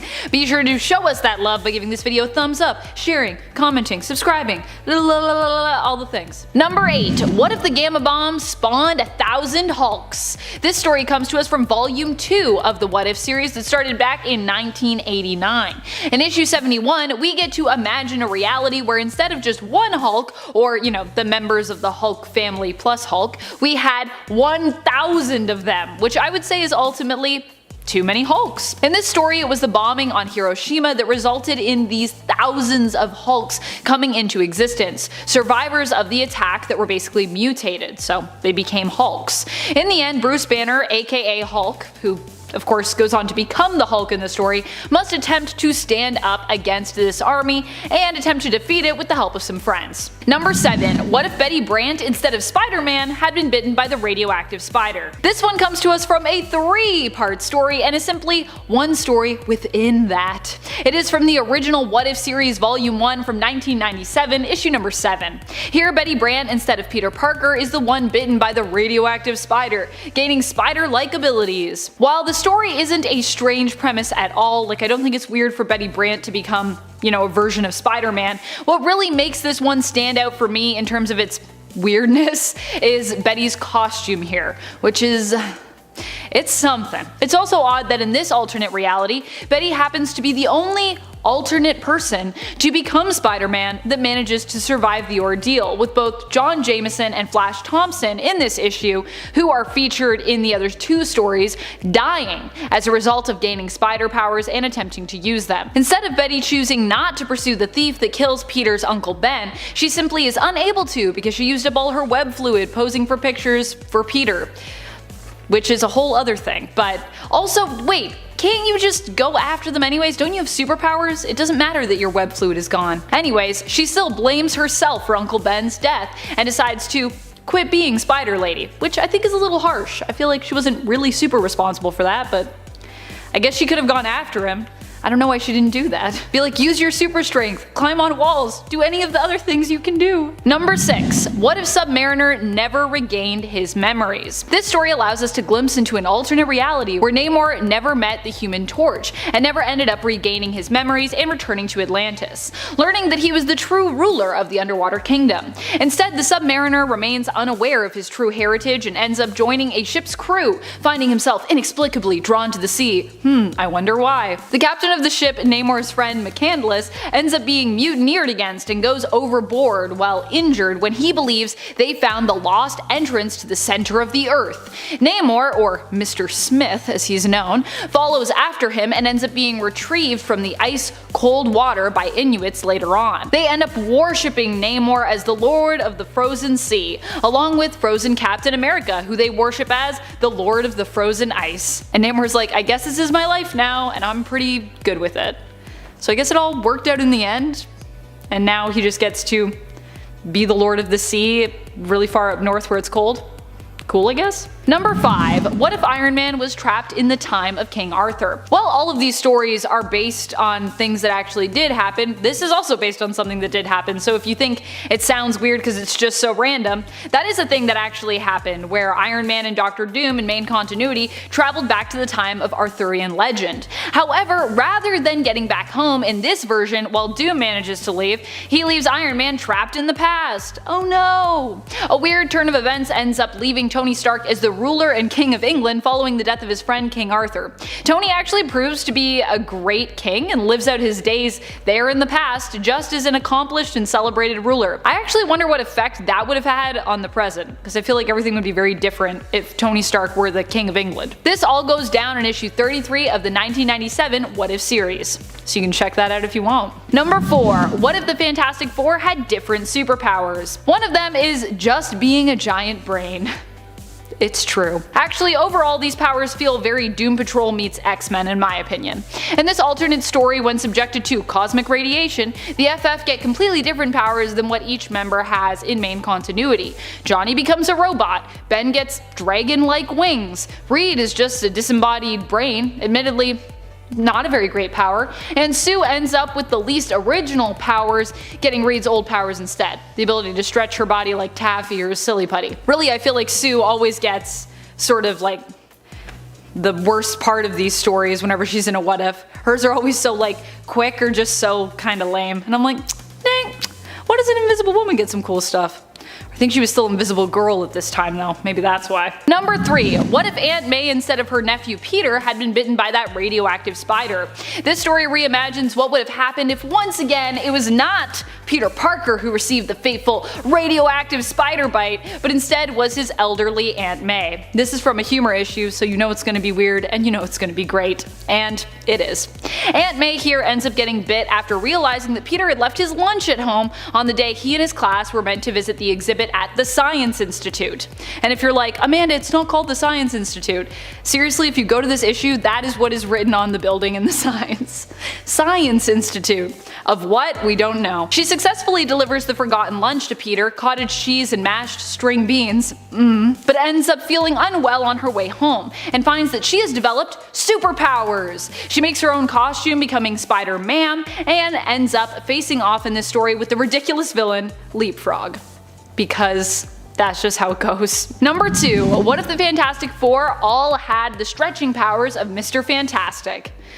Oh boy, I love this issue because we get 4 stories where we get to imagine what it would be like if multiple members of the FF shared basically the same powers. And in the one where they all get stretching powers, they just never end up becoming the Fantastic Four because their collective power is just considered, well, kinda lame. Sue in fact insists that they never let anyone know of their powers because she feels like, and I quote, a freak. Both Sue and Ben feel as though the stretching powers are ridiculous, monstrous, ugly, and dumb, while Reed and Johnny actually think they're pretty neat and even could be useful. Still, Sue and Ben's way of thinking wins out, so the Fantastic Four never become a superhero team. The end. Number 1. What if Thanos had changed Galactus into a human being? I really love this What If story personally. It comes to us from, once again, one of the humor issues of What If, so you know it's gonna be a riot. In this story, Thanos turns Galactus into a human being in order to defeat him, and Galactus ends up on Earth with no memory of who he was or is. He does, however, happen to look a lot like Elvis Presley, and even sings and plays like him too. He meets a woman named Gertrude who introduces him to the works of Presley, and Galactus is basically convinced that he must indeed be like an amnesiac version of Elvis Presley, returned from the dead.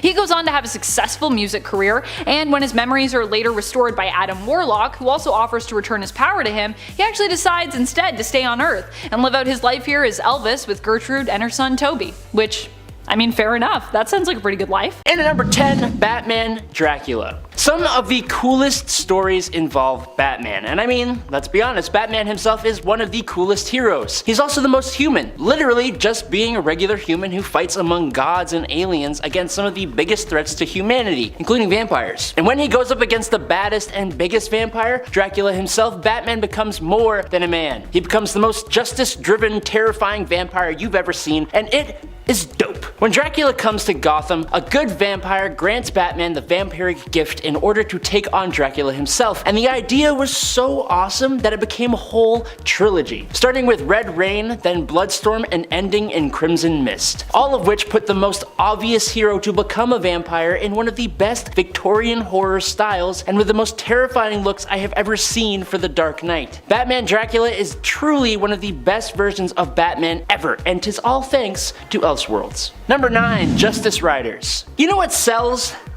Cowboys, baby. Taking your characters and plopping them in a western setting is always a guaranteed money-making tactic. Sure, it's been done a million times, but in 1997 DC released Justice Riders, or in other words, a western Justice League composed of hootin' and hollerin' versions of Wonder Woman, Hawkman, Kid Flash, Martian Manhunter, Booster Gold, and Blue Beetle, which is just the weirdest arrangement for a Justice League ever, but it's so cool. It's just wild. Obviously, to make the setting work, all the abilities of these heroes are turned way down, but in place of that, we got a quick drawing Martian Manhunter in a poncho and a big old hat, and Blue Beetle as a wacky scientist. It's super cool. With all the style you might expect, the story is just as wild as the Wild West it takes place in. It follows Sheriff Diana Prince as she puts together this team of heroes to take on Maxwell Lord, who left her town as a smoking stack of ruins. It's just a fun time and absolutely deserves a read from you. Number 8. Green Lantern Earth 1. This Green Lantern focused story is one that I actually really like. It brushes over a lot of things very easily, but it made me care about the Green Lanterns, and that's something I didn't think was gonna happen. I don't really care about them normally, but in this one I do. It almost feels like a dark sci-fi take on Hal Jordan and the Green Lanterns. Essentially, in this story, Hal Jordan is on the moon with a crew of workers who mine for metal when he comes across a crashed alien ship containing the Green Lantern ring, a Green Lantern battery, the corpse of Abin Sur, and a robot called a Manhunter. Hal claimed the ring, just taking it off the alien corpse, and used it to fight the Manhunter that sprung on him. What had happened is that the Manhunter robots were created by the Guardians of the Universe to take out the Green Lanterns as the Lanterns had grown uncontrollable, and they were pretty successful, but also grew out of control, putting the galaxy in peril and leaving the Green Lantern core broken and spread extremely thin. Hal meets up with an equally inexperienced Kilowag, and they go across the universe trying to rally together any Green Lanterns they can. The best way I saw it described was as if Christopher Nolan and Ridley Scott teamed up and made a Green Lantern story. It feels like that, and it's just such a cool and fresh story. You should definitely check it out.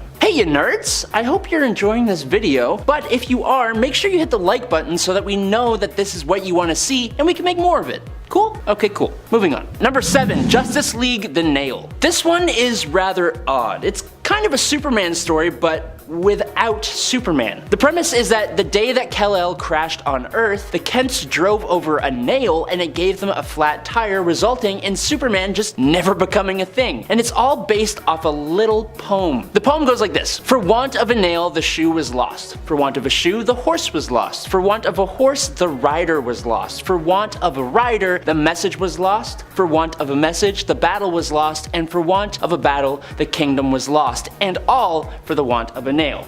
So essentially it's all about the butterfly effect, which is kind of what Elseworlds is all about in the first place when you really think about it. Wow, look at that, so cool. So, in this story, all the other heroes are here, but without that one central figure to embody their core values. Without that main leader, the world actually fears the Justice League. The world is constantly standing against them, and the story shows how they struggle with not only the villains of the DC universe, but even their own public perception, and it's all because Superman is out of the picture. As much as it feels like a big testament to Superman's importance, it does also show the strength of the other members of the League to a degree, which is nice because Superman is just kind of boring. Number 6. Luthor. But do you know what isn't boring? Lex Luthor's view of Superman, and that's what leads me to our next pick. Luthor is a brilliant inversion of the normal Superman story we are all used to. In this story, we get to see Metropolis, Superman, and the rest of the world through the eyes of Lex Luthor. And from his point of view, Superman is utterly terrifying. He's a menace that could destroy the world and the world Luthor has built beneath his burning alien gaze. It flips the whole thing on its head, and while it's relatively short, it does a lot in that small time, showing us the lengths to which Lex Luthor is willing to go to achieve his ideals, but it also tells pretty plainly why he would go to those lengths in the first place. This comic inspired the insanely good Joker story that is this one's spiritual successor, and for that alone, it definitely deserves praise. It's just nice to see a story from a perspective different to the everyday superhero story. Coming in at number 5 is Gotham by Gaslight. Gotham by Gaslight, like most Elseworlds stories, is just super freaking cool. It's such an obvious, brilliant concept. You take Batman, the greatest detective ever, and you plop him in the Victorian era and have him take on one of the most compelling unsolved serial killer cases in history, Jack the Ripper. But then, they go and make it even cooler by having Jack move to this really awesome Victorian Gotham City, and they give Batman and the Ripper a personal connection. The story even sees Bruce accused of being the killer himself, which adds yet another layer on top of everything else. Also, we have to talk about the incredibly cool art style in the comic, which came from Mike Mignola, who created Hellboy, and it just works perfectly in his Victorian setting. It's actually just a big old treat to read. Gotham by Gaslight was one of DC's most successful Elseworlds stories, and it even got a 2018 animated adaptation, but it has a completely different ending. Both versions are really cool and really entertaining, so just pick one. Number 4, Superman Red Sun. Probably one of the most beloved Superman stories ever. This story asks the question of what would happen if Kal-El had landed not in Kansas, but in the Soviet Union. Superman grows under the ideals of communism and is used by the Soviets as their weapon, helping bring almost the whole world into a super Soviet Union. It sees other heroic characters like Wonder Woman and Batman in this completely different world and really plays with the idea of freedom over security. It paints this Superman in a much darker light, as he will go to incredibly surprising lengths to achieve his goal of Soviet domination. He goes up against a Lex Luthor who becomes president of the United States, has Brainiac as a supercomputer assistant who eventually turns on him, and the end of the whole story? It's a truly mind-boggling experience to say the least. Also, just like Gotham by Gaslight, in 2020 we got an animated version of this story as well, and it's incredible. Oh, and fun fact, Superman Red Sun is real-life Superman Henry Cavill's favorite Superman story, which is really interesting. Like, could you imagine a Henry Cavill Superman Red Sun live action movie? Number 3, Kingdom Come. While a lot of the great Elseworlds stories deal with versions of specific characters, others deal with the whole DC universe of heroes and villains, and Kingdom Come is probably one of the best of them. Here, the classic heroes who made up the Justice League, they've all basically retired. New heroes have sprung up in their place, but they don't hold a candle to those who came before. They barely even care about saving people and cause a massive accident that takes out almost all of the Midwest of America. Superman has been convinced that the world wanted him to step down. Batman keeps Gotham in control using massive, powerful robots. Green Lantern sits in an emerald fortress above the earth just watching. The Flash has basically become the Speed Force and keeps his city safe by basically being everywhere all at once, existing in the time between seconds. It's almost as if the Justice League had retired and then all the corrupt heroes from the boys took their place, and then the retired heroes come back to correct everything. There's a lot more to it than that, with some really cool stuff going on in all different kinds of places. Kingdom Come is like a love letter to DC Comics by DC Comics, and it has some of the most beautiful comic book art you've ever seen. Coming in at number 2 is The Dark Knight Returns. Technically speaking, Elseworlds stories simply have to take place outside the normal DC continuity for them to count as Elseworlds stories, or they have to have that little watermark thing on it, but I'm changing the rules here. Which means that Frank Miller's globally praised The Dark Knight Returns is an Elseworlds story, and that makes it one of the best ones. Set in the 80s, it actually tells the tale of an old, grizzled, militaristic Batman who comes out of retirement in the face of an American government that has become more and more dictatorial. He takes on a new Robin, he faces off against an old sadistic Joker, and Bats beats the absolute snot out of Superman in one of the most famous comic book fights ever. The unique style of the comic also just adds another layer to this work of art. Sure, the books that followed were kind of horrible in my opinion in comparison, and extremely odd, but the one that came first has a special place in so many people's hearts, and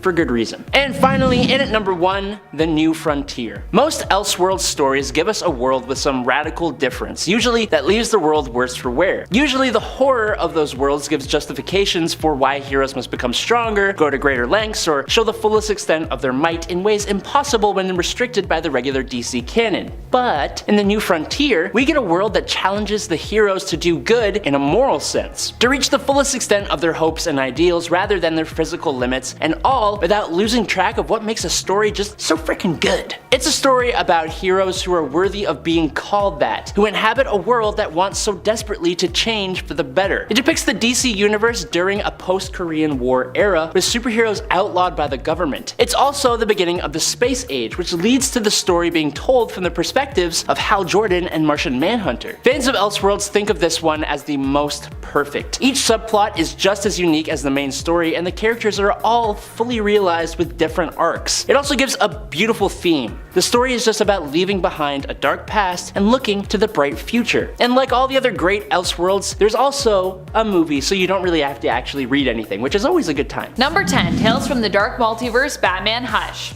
I actually really love this story, but it's also kinda out there, especially when you consider it has its own sort of theme song and a very creepy tone. In Tales from the Dark Multiverse Hush, Bruce Wayne is the one who becomes a version of the Hush character. It would be more accurate though to say that he becomes a version of Hush and Batman if they were kinda like combined together. Here, Thomas Elliot instead becomes a rich billionaire playboy and also corrupt senator, allying himself with Talia al Ghul. He manages to make it so that Bruce was locked away in Arkham Asylum. Despite feeling slightly guilty about doing this to his childhood friend, overall Elliot is pretty okay with the way Bruce is imprisoned and treated there. However, after faking his death, Bruce Wayne manages to escape Arkham and becomes Elliot's worst nightmare. And just for a fun fact, he doesn't go by Hush in this one though, he's the Silenced. Shh. Get it? Still like Hush. Number 9. JLA the Nail. This is an Elseworld story that centers around a literal nail. The nail in question is one that punches Martha and Jonathan Kent's tire, thereby preventing them from intercepting and adopting little baby Kal-El, who would grow up to become Superman. Or at least he would have grown up to become Superman if that's what happened. In this world, instead, there is seemingly no Superman. As such, Lex Luthor is successful in making the JLA a band of outlaws. Instead of them being celebrated heroes, they're kind of considered to be somewhat criminal, despite of course their noble intentions. What I will say is at least a lot of this artwork is pretty good. Most of the limited series ends up being kinda dull, save for a few scenes and plot points. The parts that I found the most interesting were one where Selina gets therapy while sexy posing on a desk, another being a fight involving Joker with anti-grav mitts versus Batman, which takes place after Joker has successfully killed Batgirl and Robin. Batman ends up broken as a result of the Joker's actions here. We later learn that the Superman of this universe is basically a very sensitive Jimmy Olsen who is bonded with the remaining traces of Kal-El's DNA found in this crash-landed spaceship. Jimmy doesn't like it when people laugh at him. He ends up in a fight with the real Kal-El, another interesting part of the 3-issue series, who it turns out was adopted by the Amish, hence why he never became a hero, as he preferred to stay within his community. So we get an Amish Superman, and then we also get Jimmy Olsen Superman, but he's pretty much evil. Also, what is that costume he's wearing? Sorry Jimmy, I didn't mean to laugh at you. Sorry. Alright friends, before we move on to this next spot, if you are loving this list and you want even more multiversal tales, let us know that you love it by giving this video a thumbs up. And also let us know in the comments what other multiversal tales you have loved or you have thought are super weird, or that you loved and thought were weird. I mean, they don't have to be mutually exclusive. Number 8. Tales from the Dark Multiverse, Wonder Woman, War of the Gods. I don't even know what to really make of this multiversal story. All I can tell you is buckle in because this dark multiverse story is, yeah, dark. To be fair to this one shot though, I don't really even know what to make of the War of the Gods story in the main continuity, which I also found a little confusing, so it makes sense that this is where I would be as well with the dark multiverse version. A little confused. In this story, the Amazons of Themyscira end up in a war with the United States. When Diana is pulled into a battle with Hecate as a result of these events, where in the main continuity Hecate was defeated by Wonder Woman's lasso of truth, here she just ends up planting a seed within Diana's mind.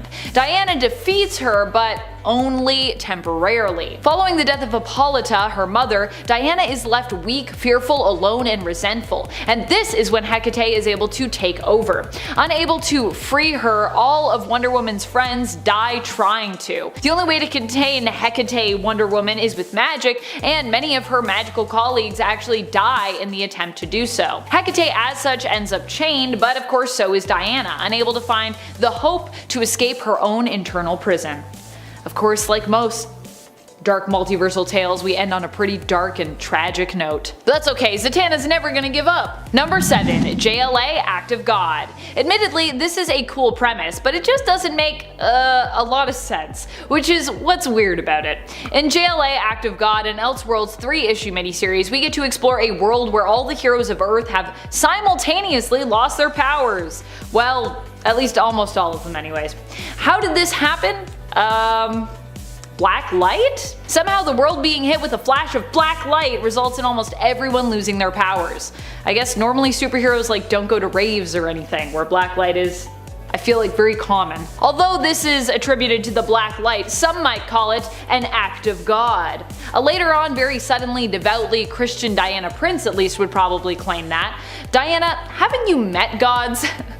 How does that make sense? What's really ridiculous is in the first issue, as we go through the moment this happened, the world over, we get to see just how diverse not only everyone's powers are, but also when it comes to the source of their powers, just how diverse it is.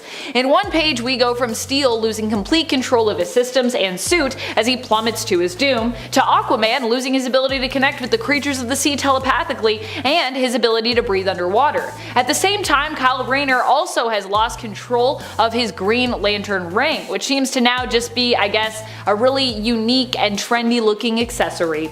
How could a flash of black light affect almost everyone in this same way? Like I said, it's a cool premise, kinda wonky execution though. How is Steel affected by this? Didn't Steel make his suit? I'm confused. Number 6. Facets. What happens when we get to see the Teen Titans as they be in a fantasy setting?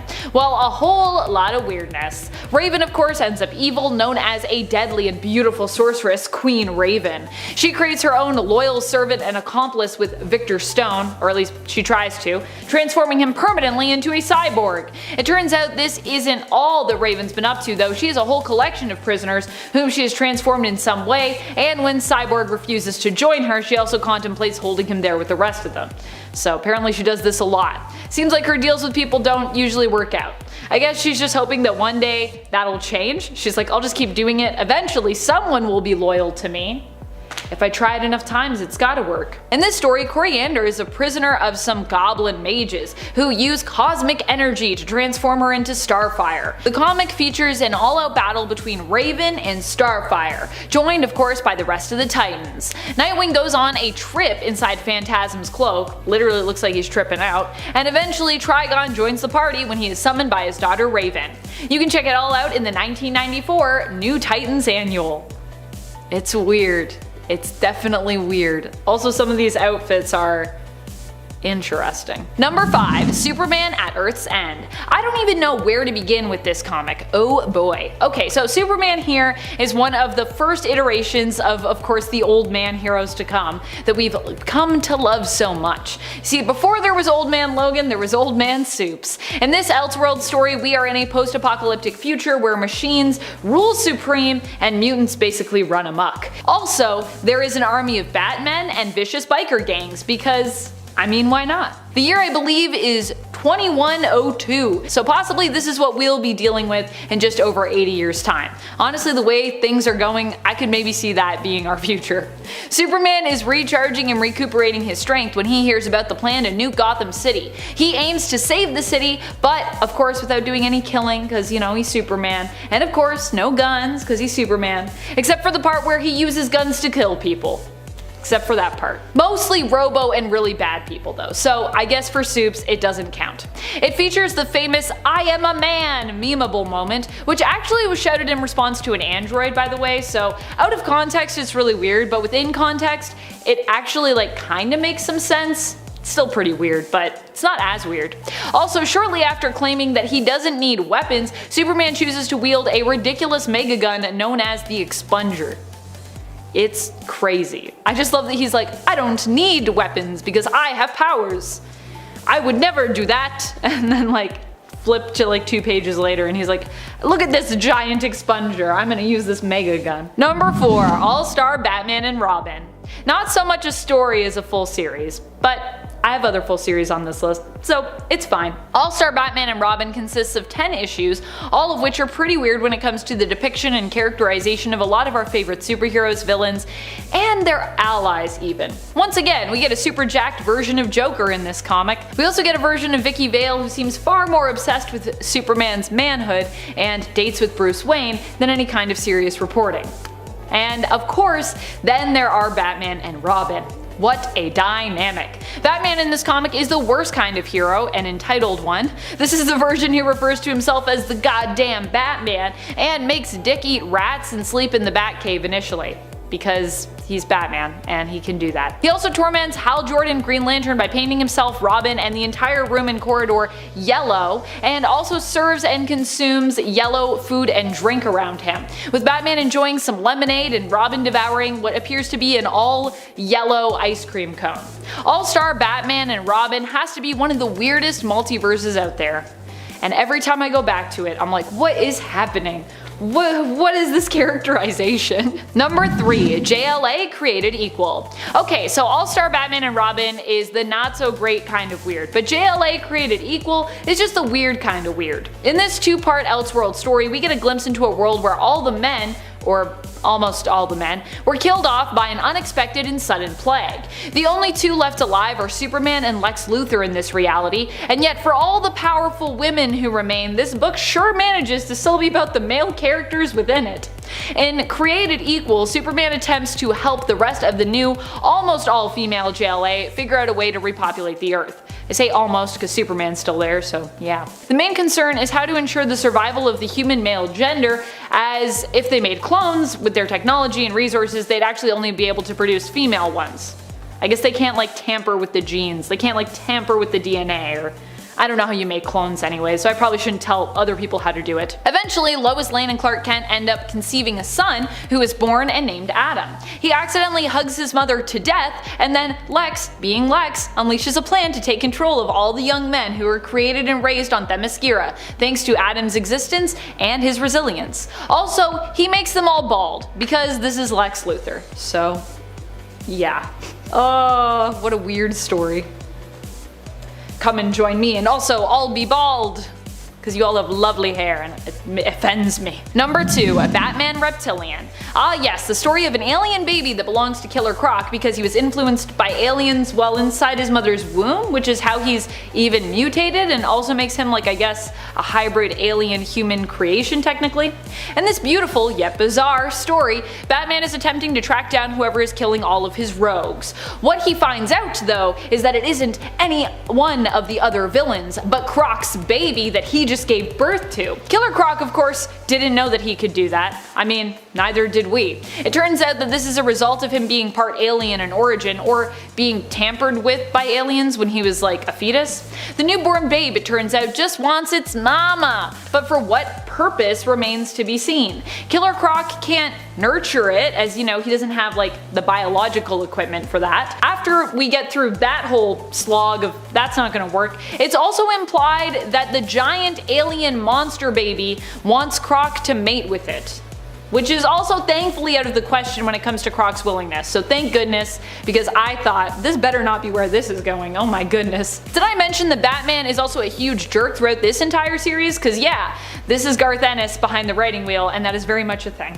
Which I'm not surprised by, that's kind of Ennis' whole thing, so yeah. I actually like Batman being a butt in that story more than I like him being a butt in Frank Miller's All-Star, so yeah. Number 1, Batman Last Night on Earth. This one was where the thumb came from in part 1 of this list. I had intended to actually include this story there, but then I got distracted by the Batman and Lobo crossover.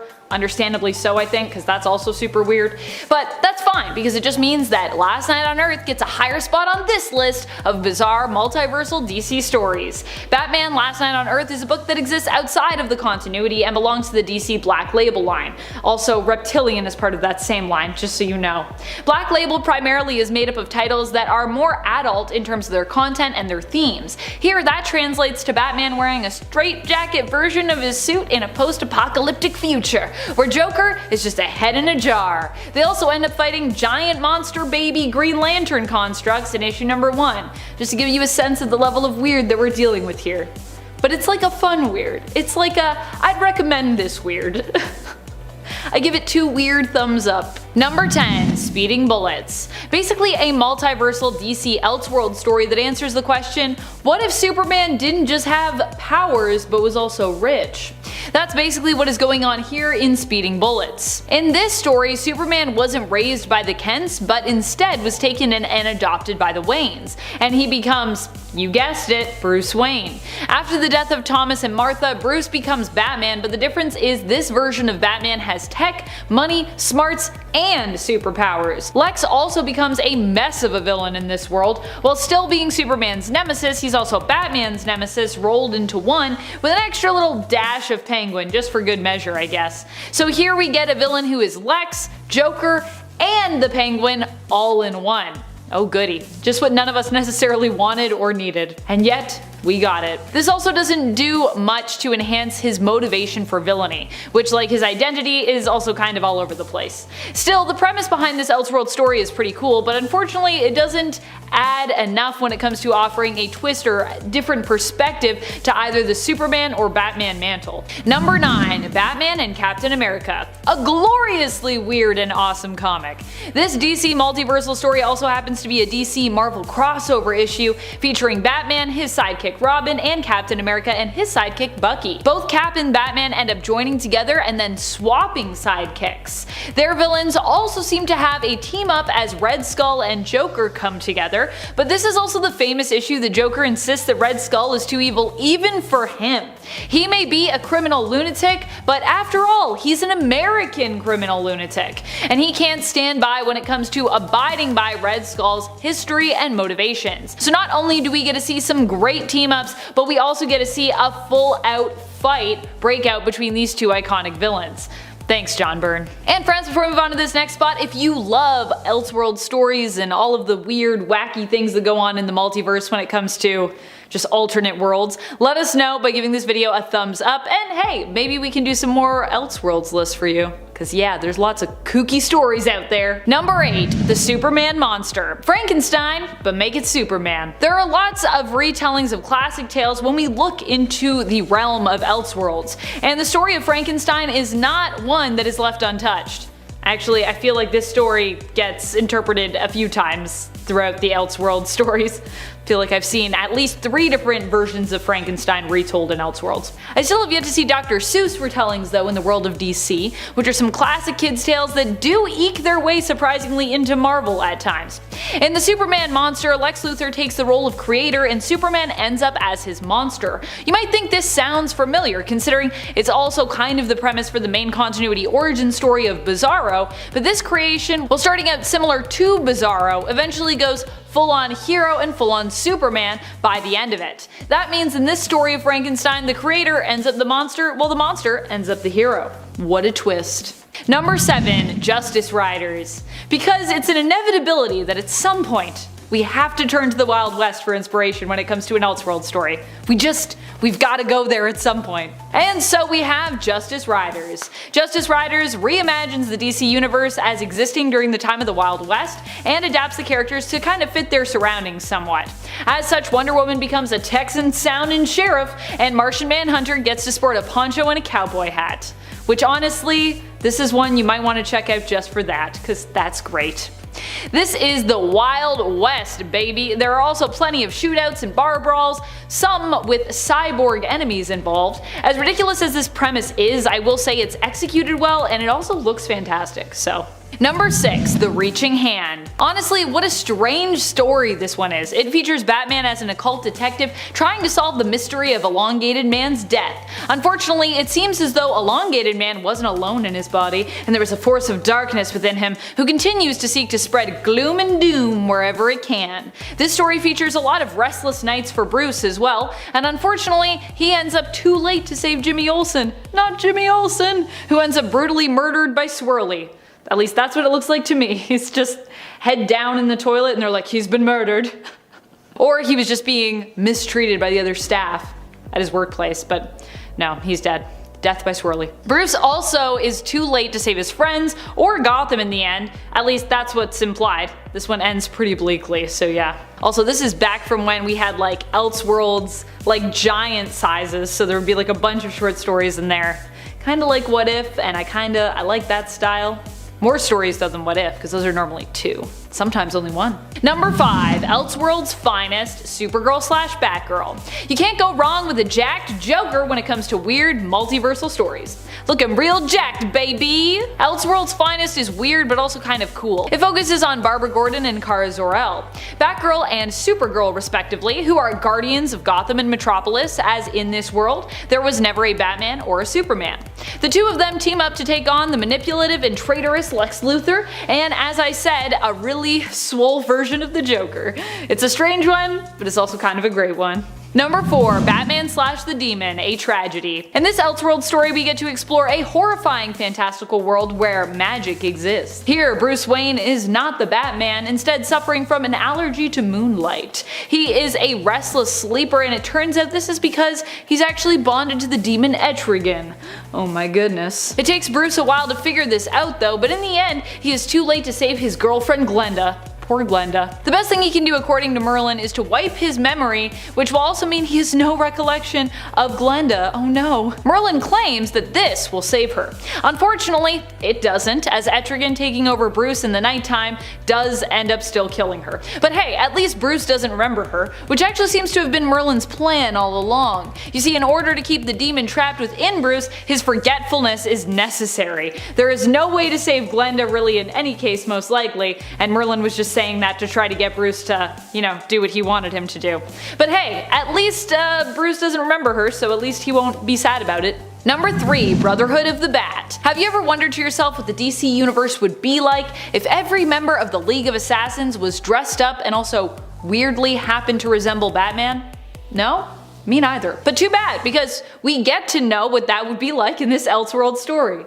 I mean, not even too bad, it's kind of really great in a weird way. Brotherhood of the Bat takes place in a post-apocalyptic future where Ra's al Ghul decides that the League of Assassins, they need some new costumes. New Bat-themed costumes that all very much resemble alternative takes on Batman's outfits. Also, check out some of the notes on Ra's al Ghul's design sketches here. That is honestly my favorite part of this story. Just seeing all these, like there's like little notes in red. It's like, is this cape too much? You can never have too much cape, just so you know. Just so you know, Raish, no such thing. Number 2. Batman Nosferatu. If you want something weird in a sort of horror-based and very artistic way, we've got you. Batman Nosferatu is actually part of an Elseworld story series that delve into the German Expressionist period. This story seems to take some inspiration from Nosferatu and the Cabinet of Dr. Caligari. Not only is the art style very different and unique, but the whole tone and the style of the dialogue is as well. The story has a lot going on, but mainly it follows the horrors of Dr. Arkham. To give you like the briefest summary ever, because as I said, there's a lot going on in this story, it's also quite long. The story mainly centers around Dr. Arkham and his experiments and creations, including one called the Laughing Man. Oh, I wonder who that's supposed to be. A reanimated creature made from various corpse parts. In the end, Bruce Wayne's son ends up dying and is resurrected as the Nosferatu, sort of cyborg monster creature who ends up taking on and defeating the Laughing Man. I wonder who Nosferatu is supposed to stand for here. Any guesses? Number 1. Batman/Lobo. Like all of the weirdest comic stories out there across the multiverse, this one also features Lobo. Here, Joker hires the mercenary to ruin Batman's reputation and then finally kill his nemesis. Lobo sets out dressed as Batman and begins to muck up the streets, killing Batman's villains in gruesome ways to make sure that people know that Batman is no hero. He's like, what, does Batman have a no-kill policy? Pfft, not anymore. Also, the deaths have to be gruesome because this is a Lobo comic after all, so yeah, they're all pretty... There's something. I don't even know if we can show them here.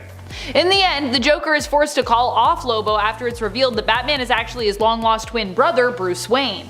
You see, Joey and Bruce were apparently separated at a young age. I mean, does it get any weirder than this? Number 10. Recon. I just love how short and yet massive this story is. It helps to tie together some of the events we've seen out in space and features Green Lantern Hal Jordan recounting everything he has seen. His mission is to try and reach the fellow Green Lanterns and get the message to the Green Lantern Corps about all of the chaos out in the galaxy. As he describes it, everything the Corps sacrificed to give the universe peace and security, it's all coming apart. The art by Dexter Soy also lends to this desperate sense of urgency in the story. You can feel it in the line work. When Hal arrives at his destination, he realizes he's too late, but there is still one surprise left waiting around the corner for him. Oh, I forgot to mention who wrote it. But yeah, because I didn't include those in the script, here is the colorist and the writer for that one. Number 9. Time and Effect. While some were disappointed by the promise of the main story of Future State Superman Worlds of War, especially in issue number 1, there is a side story in there that you can still be sure to enjoy. And that's the new Mr. Miracle story, Shiloh Norman. At least I believe that's his name. Time and Effect, which also takes place on Warworld. Although we don't see Clark in this story, he is mentioned in it. And we do get to see Midnighter in it, so there's that. The events of the story also even come with a note about when it takes place in continuity. Thanks, Associate Editor Brittany Holzer. Appreciate notes like that. Time and Effect is written by Brandon Easton with art by Valentine Delandro and colors by Marissa Louise. And before we move on to this next spot, just a quick reminder to give this video a thumbs up if you're enjoying it. It really does help us out here at the channel. Number 8, The Book of Guy. As action-packed and nail-biting as the main story in Future State Green Lantern is, there are a few that I just find more interesting. I'm sorry, I said it. I love John Stewart though. They tend to dive into what some of your other favorite lanterns were up to when everything went dark, or have been up to since then. One of those lanterns that we get to pop in on is Guy Gardner, who happens to be trying to talk aliens out of fighting one another when his ring stops working. Unable to understand them anymore, Guy finds himself stranded and kind of has to learn their alien language the hard way by trial and error and pointing and all the things, as opposed to relying on the power of his ring. He ends up becoming the revered prophet during his 5-year-long stay, and yeah, the story is just really hilarious. A nice bit of humor amidst the rest of the book and world of Green Lanterns, which in Future State is all pretty dark. I mean, definitely dark in terms of powers, because we don't have those right now. Number 7, Gotham City Sirens Ladies Night Out. I mean, you know I can't resist a good supervillain team-up story, especially when our villains are banding together to still act bad, but for the sake of saving others. I love it. Sometimes you have to be a little bad to be good, you know what I mean? And that's usually the case with Gotham City Sirens, this story being no exception. Gotham City Sirens is written by Paula Sevenbergen and Rob Haynes, with art by Emanuela Lupacchino and Wade Von Grawbadger, and colors by John Cleese. Here we see Poison Ivy and Catwoman team up in an effort to expose tech mogul Dax Dilton, helping to end the Magistrate's reign and strengthen the resistance. They ally themselves with Dee Dee, Dilton's latest invention, the domestic droid. Get it? DD? Offering her a real girls' night out in exchange for her damning intel on Dilton. Give it up, lady. Made it sound like it's like some sort of they kidnapped her. She wanted to go. They became friends. It was all good. Number 6, The Taking of Sector 0123. Once again, not to say that the main story is bad or anything like that, but I just like this whole story a lot better in comparison. Let me know in the comments if you agree or disagree, or if you liked the main story better in Green Lantern. The Taking of Sector 0123 is a story centered around Green Lantern Jessica Cruz, who in the wake of losing her powers was left stranded on a Green Lantern base. Now, this base is solid and technological, not a construct, so fortunately, she still has her base after everything went dark, but she is left to defend it and keep it operational all on her own, which proves especially terrifying when 3 Yellow Lanterns show up. Without her powers, Jessica must rely on her willpower and training alone to defend herself and the station. The Taking of Sector 0123 is written by Ryan Caddy with art by Sam Basri and colors by Hi-Fi. Number 5, Prophetess. As much as I actually enjoy the main story here, the Justice League story, Justice League Dark seems to have come out on top in comparison with their story, Prophetess. This story is the side story featured in Future State Justice League and gives us a version of the future where our magical team has disbanded and now must be brought back together in order to save more than just the world. The team needs to join together once more to defeat Merlin, who threatens to take all of magic for his own, leaving everything and everyone decimated in his rise to ultimate power. Reluctantly, everyone joins up together, finding one another, leaving many mysteries still to be uncovered as we see how much time has changed, not just the individual heroes, but the team's dynamic as well. Prophetess is written by Ram V with art by Marcio Takara and colors by Marcello Maialo. Number 4, Outsiders. If you are in need of more badass katana moments, in fact, some of the most badass katana moments, at least in Future State, look no further than The Outsiders. This story is about a team of heroes who band together, who help to get people safely outside of Gotham to a place where they can live freely once more without the magistrate controlling them and their way of life with an iron fist. The team consists of Signal, a reluctant katana, and joining them in issue number 1, Black Lightning. Black Lightning as well is another big reason to read the comic,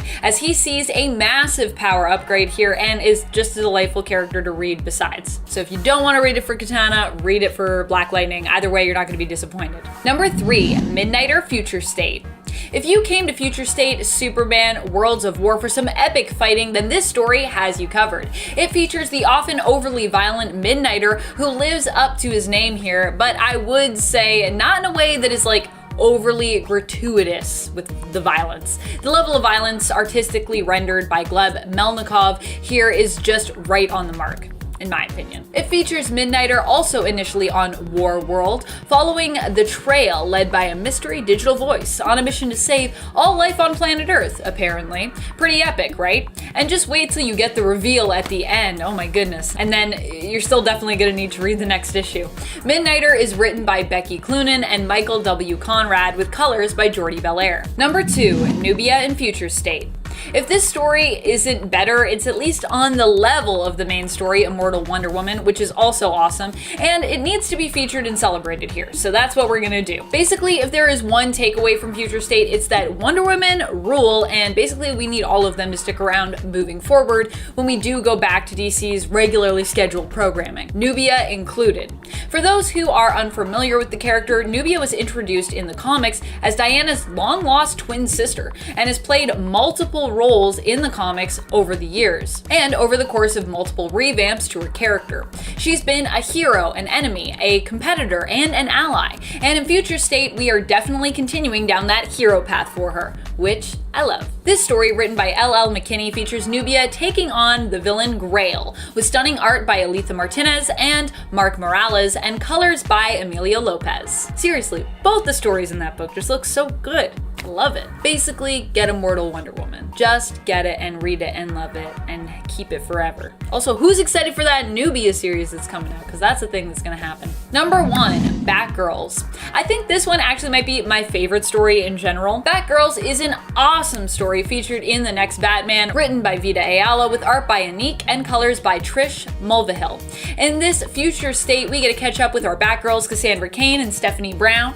It's a hard one to talk about because I don't want to ruin the story's intrigue, which for me was a big draw, just catching up with where our Batgirls are and what they have been up to in the future. Batman is believed dead by many, but the Bat family still has hope. Infiltrating the Magistrate's prison facilities, Cassandra Cain is on a mission to find Batman, who she believes is actually being held prisoner somewhere deep inside the facility. However, things get a little heated when she runs into Stephanie Brown, now known as Patch, who went a different route in the wake of Bruce's disappearance. Kicking off the list at number 10, we have Batman Gotham by Gaslight. A Tale of the Batman, written by Brian Augustin and brought to life by Mike Mignola. Comes a tale from the Victorian era where Batman is hunting down Jack the Ripper. Your evening attire, sir. That was not the suit. I need Alfred.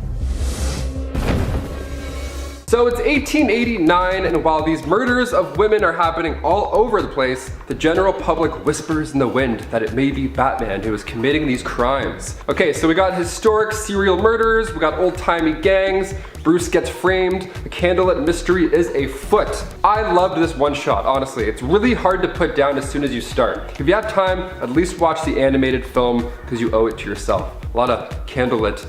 Which way did he go? It's good. It's right up your alley. You'll love it. And before we go on to number 9, guys, if you could go ahead and toss this video a thumbs up, or else we'll be using candles to light this place up, just like Gotham by Gaslight. And we can't have that. You guys are literally the best. Thank you for your support. Number 9, The Doom That Came to Gotham. So written by the lovely Mike Mignola and Hellboy creator Richard Pace, comes a tale taking place in 1928. All these old tales, I love it. So we have Bruce Wayne after he pieced out after the death of his parents. So now, 20 years later, he's returned, and he has to get pretty dark to take out the Lovecraftian horror known as the Lurker on the Threshold. This is a 3-issue miniseries, and it's a dark, weird, fast-paced adventure. I mean, we have demons that come into the plot, like demons, so you should know what you're getting into, especially if you're a fan of Mignola's other work, Gotham by Gaslight, which I mentioned 1 second ago. Number 8, Batman I Joker. This one is a trip. Okay, so we have the Bruce, and he was dumped into a vat of chemicals way back when, and now we see the Bat as the crazy antagonist, which already is super fun. Everybody's all like, all hail the Bruce, hail the God King of Gotham. And he's quite messed up. Yeah, he's like calling out other Gotham citizens, challenging them to kill his enemies before he gets to them himself. It's wild, it's like Mad Max, crazy. And if this isn't wacky enough for you, he wants everybody to challenge him. He wants them to earn the chance to become a god by defeating him in combat. That plus some resurrected villains, it really gets the Hunger Game vibes going. So if you're into some death sport like reading, this is an ideal one-shot. Bob Hall created a quite fun story here. I swear to God. Swear to me! And number 7, Batman Teenage Mutant Ninja Turtles. Knights in a Half Shell. Yes, just saying that out loud, I'm like, ooh, let's do it. This comic is so fun. It's written by James Tynion IV. Right off the bat, we see a pizza delivery guy as he drops off the za. And then of course there's a note that says, leave it on the street, and then we see turtle hands creep up out of the sewer. Yep, they come across the Batmobile, and then shortly after, they come across Batman himself. It's a pretty serious take as well. I mean, I know it looks fun because you're like, Ninja Turtles, Batman, sick. Which some fans didn't like how serious it was, but others rejoiced that they could dig their teeth into something after watching the Batman vs. Teenage Mutant Ninja Turtles animated movie. It's a pretty slow start, but once it gets cooking, it's a hell of a lot of fun. The Turtles were transported to Gotham thanks to Krang, alongside their master, Splinter, and of course, archenemy, Shredder. They set up camp in the sewers, of course, but our own Killer Croc stumbles upon them, and then so begins this cat and mouse game with Batman and the Turtles. So Batman finds one of Raphael's side during a fight, and then Lucius Fox confirms it is from another universe. So the 6-issue series is a pretty short read, but Freddie Williams' art will keep you admiring the pages, taking it much longer than you think. Number 6, Justice Riders. Okay, this one was released back in 1997 by Chuck Dixon, and it's a wild tale of the Wild Wild West. Justice Riders is a one-shot that has the Justice League of America take on different roles. Like Wally West is an outlaw who's blamed for the death of Barry Allen. He's like a young guy too. And then Wonder Woman is the marshal. She's the old marshal in town. The 1873 story begins with Marshal Diana Prince's hometown, Paradise. More like Paradust. Am I right, fellas?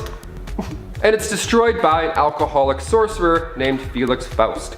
So she wrangles up her super squad and hits the dirt, heading for El Inferno to get revenge. Wild West anything is a good time. There's a lot of hat tipping, we got sunsets, we got giant rocks that look like fingers coming out of the ground, and of course we got some badass gun holsters and some hate chewing. There's rules when you read this one shot though. You have to do the accent in your head the entire time, that's it. Do your worst Western accent the entire time. Number 5, JSA, Liberty Filed. Okay, we got some Wild West hootin' and hollerin', but what about some World War II drama? So JSL Liberty Filed was written by Tony Harris and Dan Jolly and sees the interception of a parcel in which the contents could change the outcome of the war. And then we got Owl, Clock, and Bat stepping in to save the day. So Jack the Grin, known as the albino smuggler, which is what my friends called me when I would steal their supplies for school, he intercepts a communicate and then hides it, and then starts making bids on it.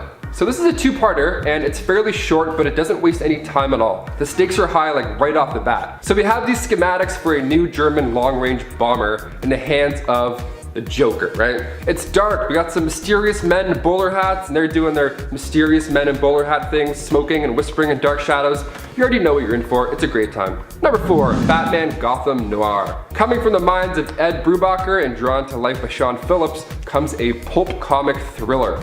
A notable difference here opposed to our usual Gotham tale is that it centers around Jim Gordon this time. And he doesn't have the best luck, and he's heavy into the booze. He's a private investigator who gets framed for murder as well. So those are the 3 things you just want in life right there. Fans are actually super excited to see these themes come spiraling down to this perfect crime story. It's dark, it's gritty, and most of all, it's realistic. They made Gotham quite interesting here as well because they didn't shoot necessarily for a superhero theme, right? So Jim Gordon finds himself sharing his life story with the only person that'll listen, not God, the Bat. So now Batman already is a noir character, so I'm glad they put the focus more on Gordon here. It felt fresh.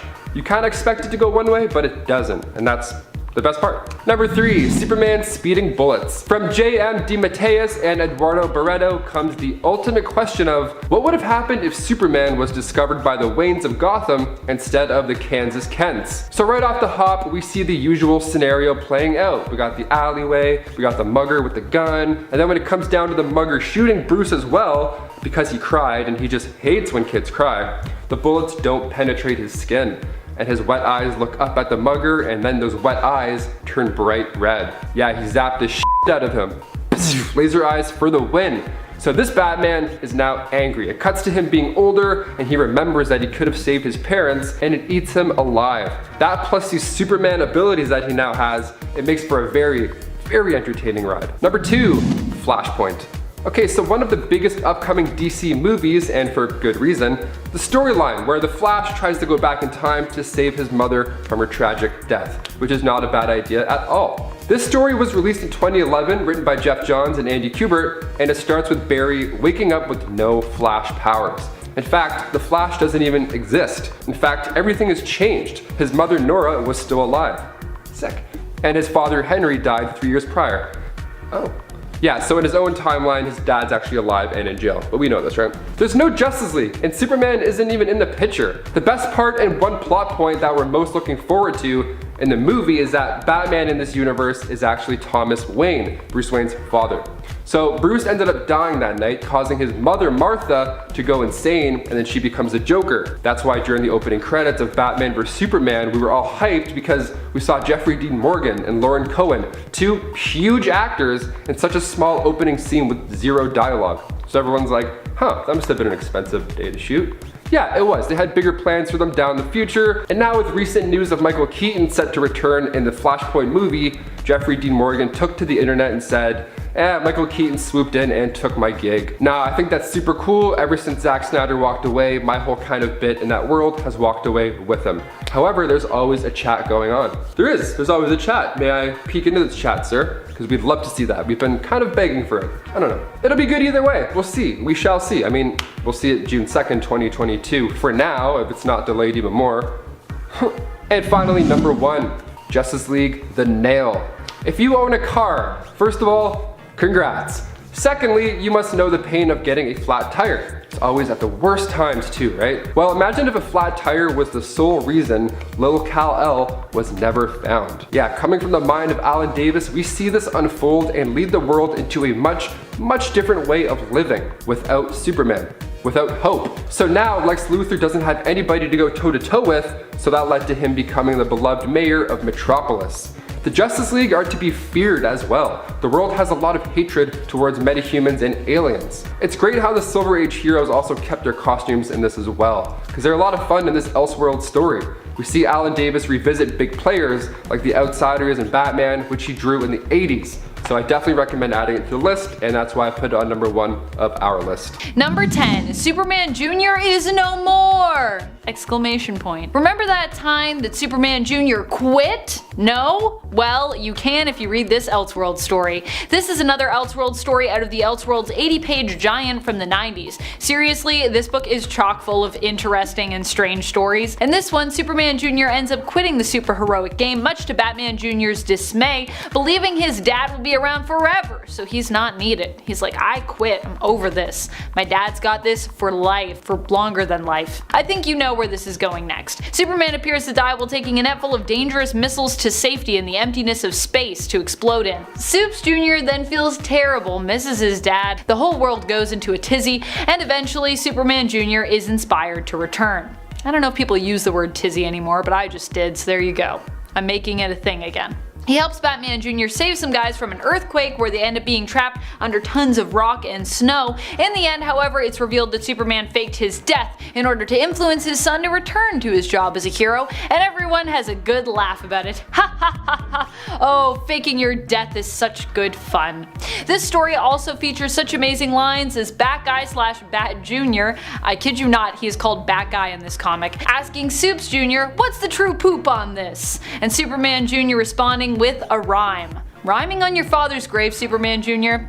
How distasteful. Number 9, DMT's rockumentary, The Lex Records Story. How about a story where we get the history of how Lex became the head of the most successful record label ever, representing all kinds of superheroic musician talent, and how he ended up selling the label to Darkseid. That is another story which comes to us from the Elseworld 80-page giant, and it is a delight. I promise I'm gonna have other stories that are not from this comic, but just let me get these out of the way, my friends. They're just so good. What a strange story this is. One wherein Superman is part of a superheroic Beetle-like group with Barry Allen, Green Arrow, and Aquaman. Oh, and he's the John Lennon of the group who is tragically killed.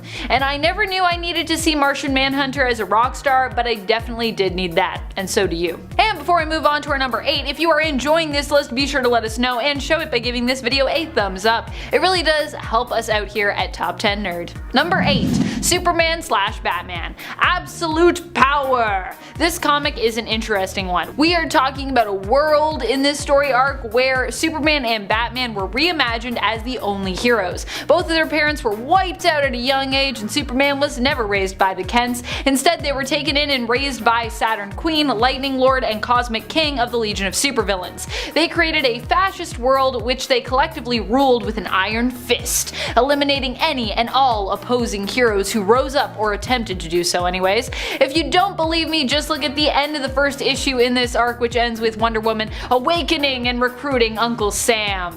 Yep, that's just how this story do. Number 7, Son of Superman. The 1999 Son of Superman tells a story where John Kent works alongside a group called the Supermen to discover the truth behind what really happened to his father, all as he's realizing just who his father really was, which his mom, Lois Lane, kept a secret, and as he's just realizing himself that he has superpowers. He doesn't even initially realize that Clark Kent and Superman were the same person, but initially instead suspects his mother was having an affair with the costumed hero Superman. Oh boy, John. In the end, they discovered that his father is still alive and had been kidnapped and held prisoner all these years by Lex Luthor with help from Martian Manhunter. Ooh, it does not look good on you, Martian Manhunter. It's not very nice.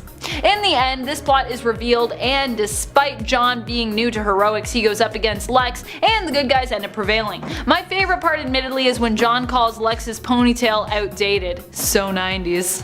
Just gotta love that. Also, I just love that Lex has a ponytail in this. I also just love that this story ends with most of the older crew of Supes retiring, paving the way for a new era of supers like John himself. For me, Elseworld stories that end like this, I'm like, I wish this could be the way of DC. Just let some of these people retire. Let's get some fresh blood in here. We've got a lot of sons and daughters and such. Number 6. Batman in Darkest Night. All my Tales of the Dark Multiverse fans out there are likely already familiar with this story, if not the original telling of it, then at least the dark retelling of it. You might know the version of Bruce Wayne from Earth -32, but for this multiverse story, we're talking about the version of Bruce that inspired him from the non-dark Earth, just Earth 32, no negatives needed. This version of Bruce is introduced to us in Batman in Darkest Night, a 90s comic that gave us an alternate story, one where Bruce Wayne, instead of becoming Batman, becomes the Green Lantern in Hal Jordan's place, being chosen by Abin Sur instead.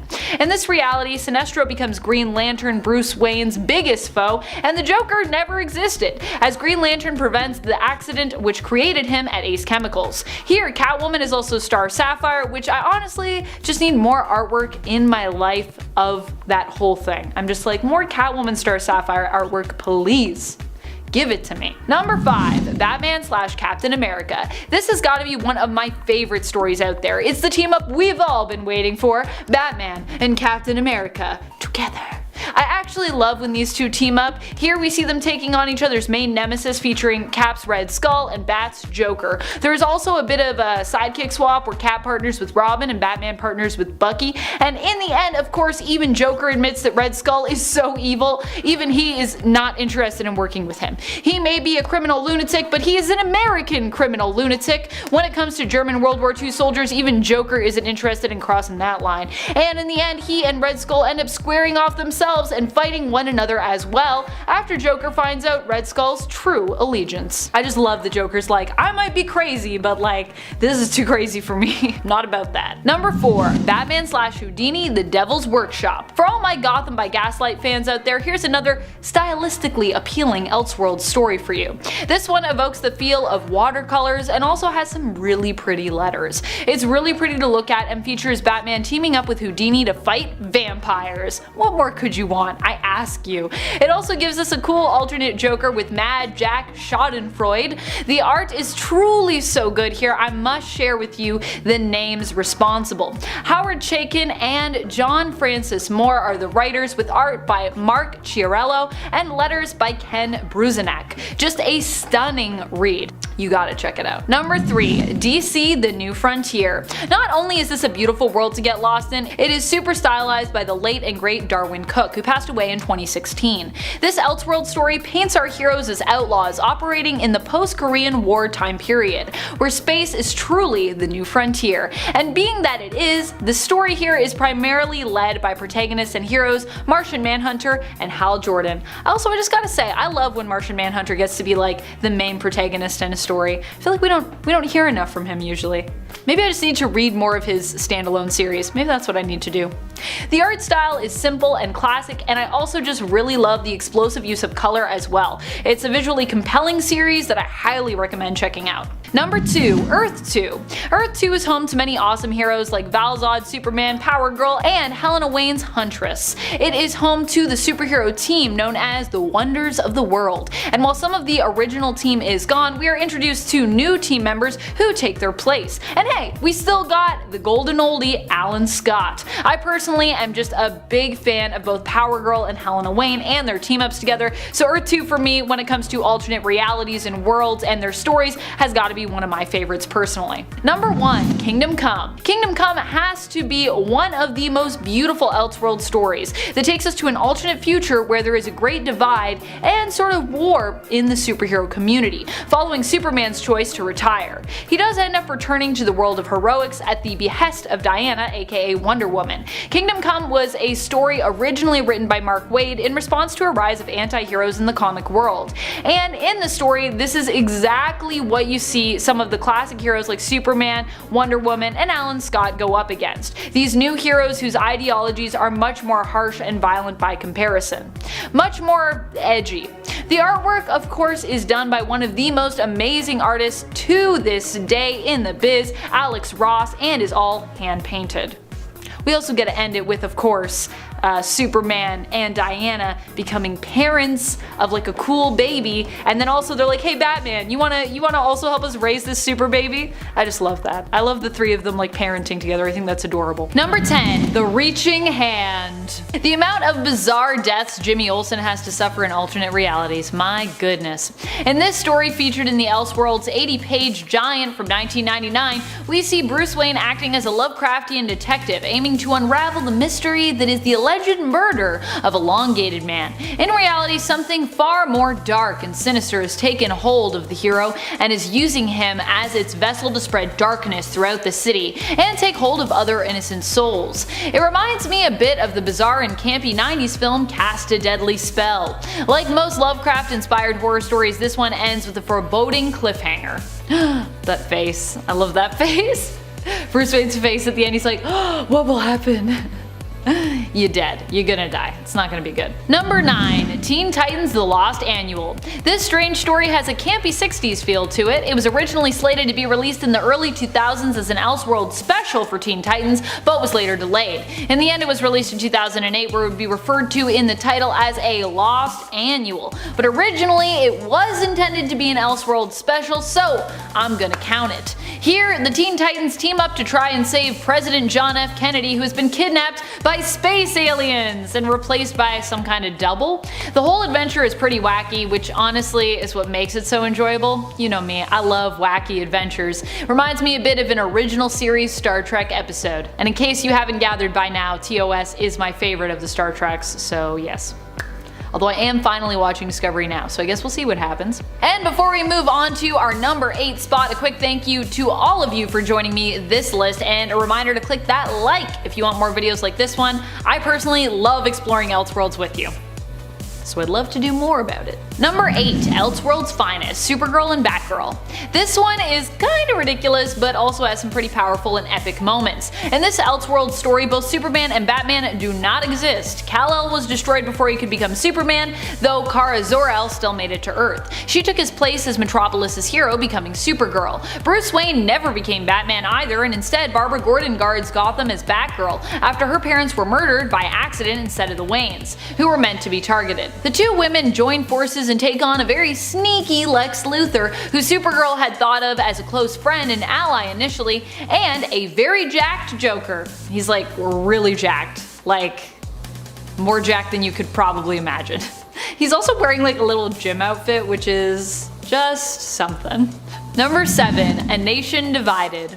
This Elseworld comic, Superman: A Nation Divided, gives us a look at what Superman would be like if he was around during the Civil War and happened to be a Union soldier. In this story, Superman is known as Atticus Kent and ends up finding out he has superpowers during the Civil War. He quickly becomes the Union's new secret weapon and even takes both Frederick Douglass and Abraham Lincoln on a little flight to give them a tour of the Capitol. I personally love when history and comics meld, and Elseworld stories that posit what if superheroes were real and part of historical events. So for me, this was an interesting story and one that I enjoyed.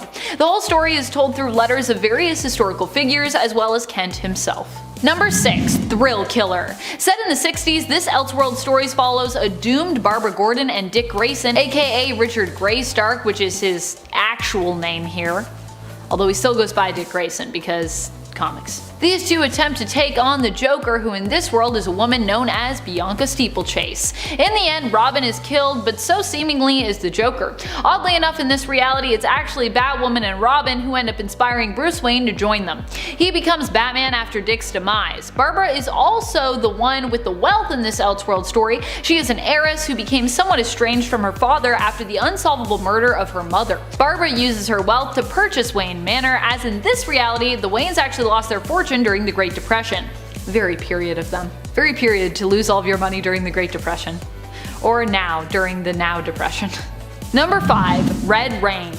Red Rain has to be one of my all-time favorite Elseworlds tales. It also was an ongoing story that was told over the course of multiple graphic novels released throughout the 90s. In this story, Batman battles vampires but eventually succumbs to them when he is bitten and transformed himself into one of the creatures of the night. He still battles with his new monstrous nature, however, attempting to rebel against it. However, eventually the Joker pushes him too far, causing him to give into temptation and drink his foe's blood. I also like how this is rebel. This is like get off my lawn, kids. I don't know why I do this when I say rebel. Batman attempts to make sure the Joker will never rise again as a vampire, but eventually it is revealed that he was somehow unsuccessful in preventing this from happening when we revisit this alternate Earth much later down the road. Fans of vampires are sure to also enjoy this world, but as a Batman fan, I also just love the extra layer of moral struggle that vampirism gives Batman. Number 4. Earth 3. Earth 3 is home to the Crime Syndicate, an alternate reality where instead of the Justice League members being heroes, they're villains, and instead of the Justice League, we have the Crime Syndicate. In the place of Wonder Woman on the team, we have Superwoman, an evil version of Lois Lane armed with her lasso of submission. Although I always like to think of it as a whip of submission, but that's something else. You guys can cut that. That might be too kinky. I don't know. I don't know if it's too kinky. You tell me, internet. You tell me. The heroes of this alternate Earth favor strength above all, and as such only seek to dominate and rule those who they consider to be weaker than them. The Crime Syndicate themselves are composed of members Deathstorm, Owlman, Superwoman, and Ultraman currently, but evil versions of Aquaman, known on this alternate Earth as Sea King, and The Flash, known here as Johnny Quick, were also part of the team at a time. I miss Johnny Quick. R.I.P. Johnny Quick. You dead. Number 3. Elseworld's Finest. I mostly love this story for the art, to be honest. Elseworld's Finest is quite different from the previous story we had with no Superman or Batman, with Supergirl and Batgirl respectively taking their place. This title of this story and 2-part limited series was initially based on the old comic series World's Finest, which featured the 2 heroes of Superman and Batman teaming up on the regular. Basically, it's their long-lasting BFF comic. In Elseworld's Finest, we see the heroes team up to go on an Indiana Jones style adventure, with Bruce rocking some pretty sweet supernatural and mystical armor. The two must work together to face an evil Russian Lex and defeat the villainous Ra's al Ghul in order to save the world and free Lana Lang's father. Number 2. Red Sun. One of the most intriguing Elseworlds when it comes to Superman, and in my opinion Lex Luthor for any Lex fans out there, is Red Sun. Red Sun comes to us from the Elseworlds imprint and aims to answer the question, what if Superman had been raised in the Soviet Union? The result is we get a passionate communist Superman who, instead of standing for truth, justice, and the American way, stands for socialism, Stalin, and acts as a champion of the common worker. Instead of an S on his chest, he wears the symbol of communism, the hammer and sickle. Red Sun was a story written by Mark Miller, which offered us a different look at Lex Luthor as well, who became the president and sort of the hero of the USA, all as a part of his greater plan to satiate his obsession with destroying Superman. So in a weird way, Lex becomes sort of part hero as well as the recognizable part paranoid villain that we've all come to know and love. Number 1. Earth 1. Also known as Earth 1 with the number instead of the letters, so Earth 1 or Earth 1. But it's also confusing because there's multiple Earth 1s. When it comes to some of the DC multiverse, it can actually just get a little confusing in general, as of course there are various Earths that have the same number depending on the continuity we're talking about, New Earth or Prime Earth, not to be confused as well with Earth Prime. Yeah, it can get pretty mathy up in your brain if you're trying to keep track of everything and separate it. But this time around, when I'm talking about alternate Earths when it comes to the number 1, I'm talking about Earth 1, where all of our heroes are just starting out as seen in the Earth 1 series, like Batman Earth 1, Superman Earth 1, Wonder Woman Earth 1. You get the idea. There's a lot of Earth 1s. I like how I didn't talk about it was interesting at all, I just talked about how it was confusing. Anyways, if you've read Earth 1 or any of those series, you know what I'm talking about. It's awesome. Enough said, apparently. So many amazing Elseworlds, and we really only scratched the surface. Currently, we have less going on in terms of other alternate Earths due to DC trying to rein in the expansiveness of the multiverse with the creation of New 52. However, while some of these worlds may no longer exist in current continuity, they still live on in our hearts and in our minds.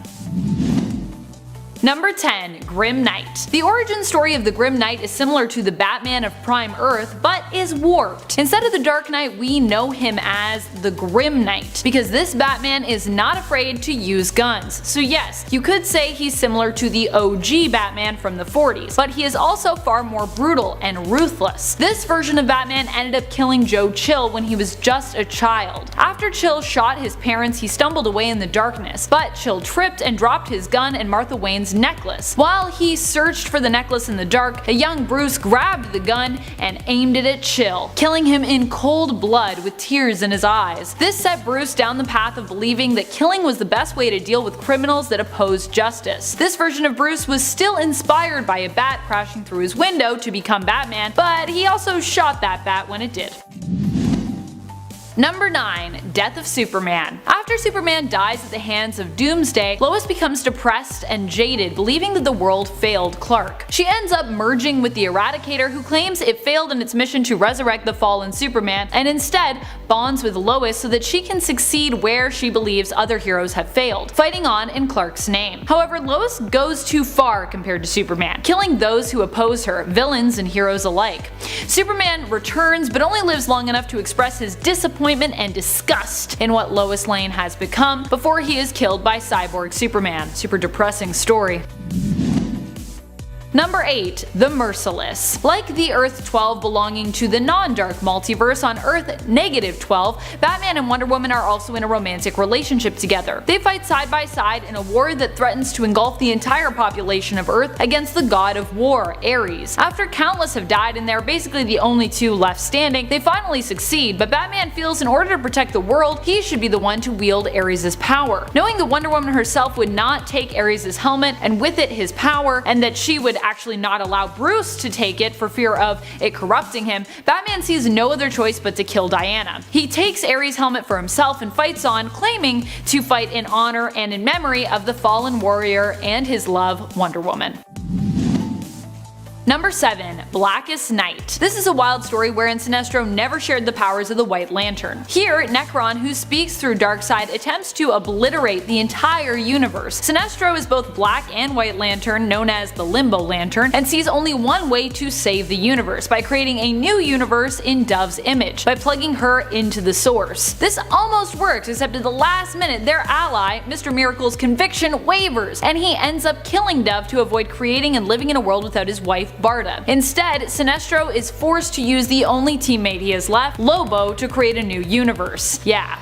Slim pickings, I guess. The world instead is made in Lobo's image, who taps into the source, eliminating all Black Lanterns and restarting a dark and more grotesque looking world which Sinestro remains trapped in, unable to leave due to Tempest preventing him from doing so. That sucks.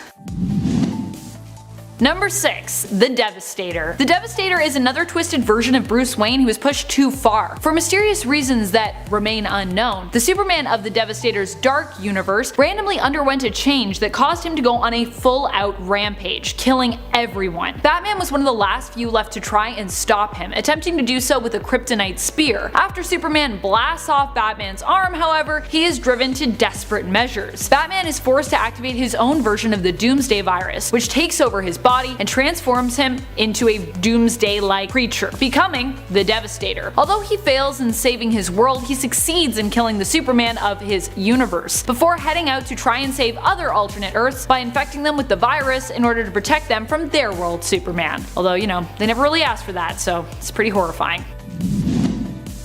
Number 5. Infinite Crisis. In the dark multiverse, Ted Kord is not killed by Maxwell Lord. Instead, Ted pretends to agree to join Lord in cleaning house when it comes to his plans for Checkmate, but he betrays Lord and kills him. Brother Eye threatens to push on with the OMAC project, but Kord offers that he could help to guide Brother Eye and take Maxwell Lord's place, help Brother Eye save and protect the planet as Lord had promised Brother would. Ted ends up attempting to recruit Booster Gold to help him with Brother Eye, but Booster isn't so sure about his friend's plan. In the end, he teams up with Superboy Prime, who has been plotting with Alexander Luthor of Earth 3 to create a perfect world in the main continuity, but Luthor betrays him.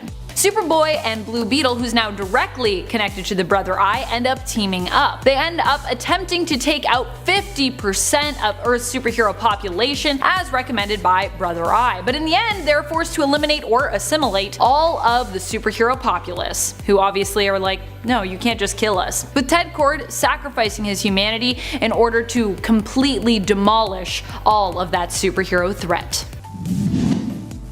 Number 4. The Murder Machine. After the death of Alfred, Batman in his grief seeks to create an AI in Alfred's image and employs the help of Cyborg. Bruce calls the project the Alfred Protocol. Alfred Protocol is also programmed to act as Bruce's infallible bodyguard, and it's this programming which causes everything to go sideways. The Alfred Protocol spreads, taking out every villain, every criminal he deems a threat to Bruce Wayne's life. However, it doesn't end there. The Alfred Protocol also realizes in order to protect Bruce, it also needs to change him, protect him from himself and his emotions by eradicating them, starting with his fear. This change infects and transforms Batman into a cyborg version of himself known as the Murder Machine, who then goes about killing everyone, determining that everyone and his attachment to them is a weakness.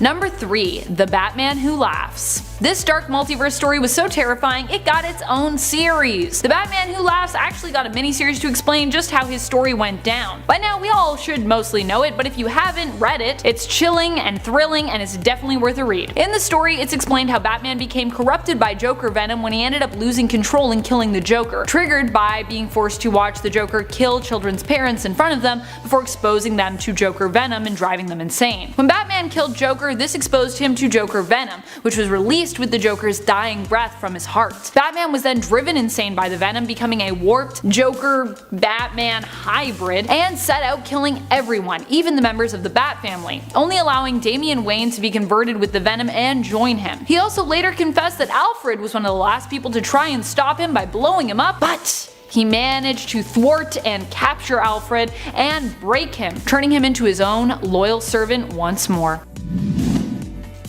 Number 2. The Judas Contract. So as bad as the Judas Contract storyline in the main continuity was for the Teen Titans, apparently its consequences could have been a lot more horrific and a lot worse. In this story, Tara finds herself inspired to become her own murderous villain all her own after one of Dick Grayson's inspirational chats. Great job, Dick. Grayson thinks that he's inspired Tara to become her own person separate from Geoforce's shadow though, not Deathstroke's shadow, as he does not know yet that Tara is actually a spy. She ends up unlocking her potential as a result, becoming more powerful than ever, taking up the name Gaia. She not only tears Slade Wilson apart, literally, but she kills the entire team of Teen Titans, even poor Beast Boy, no! And she also kills the entire Justice League.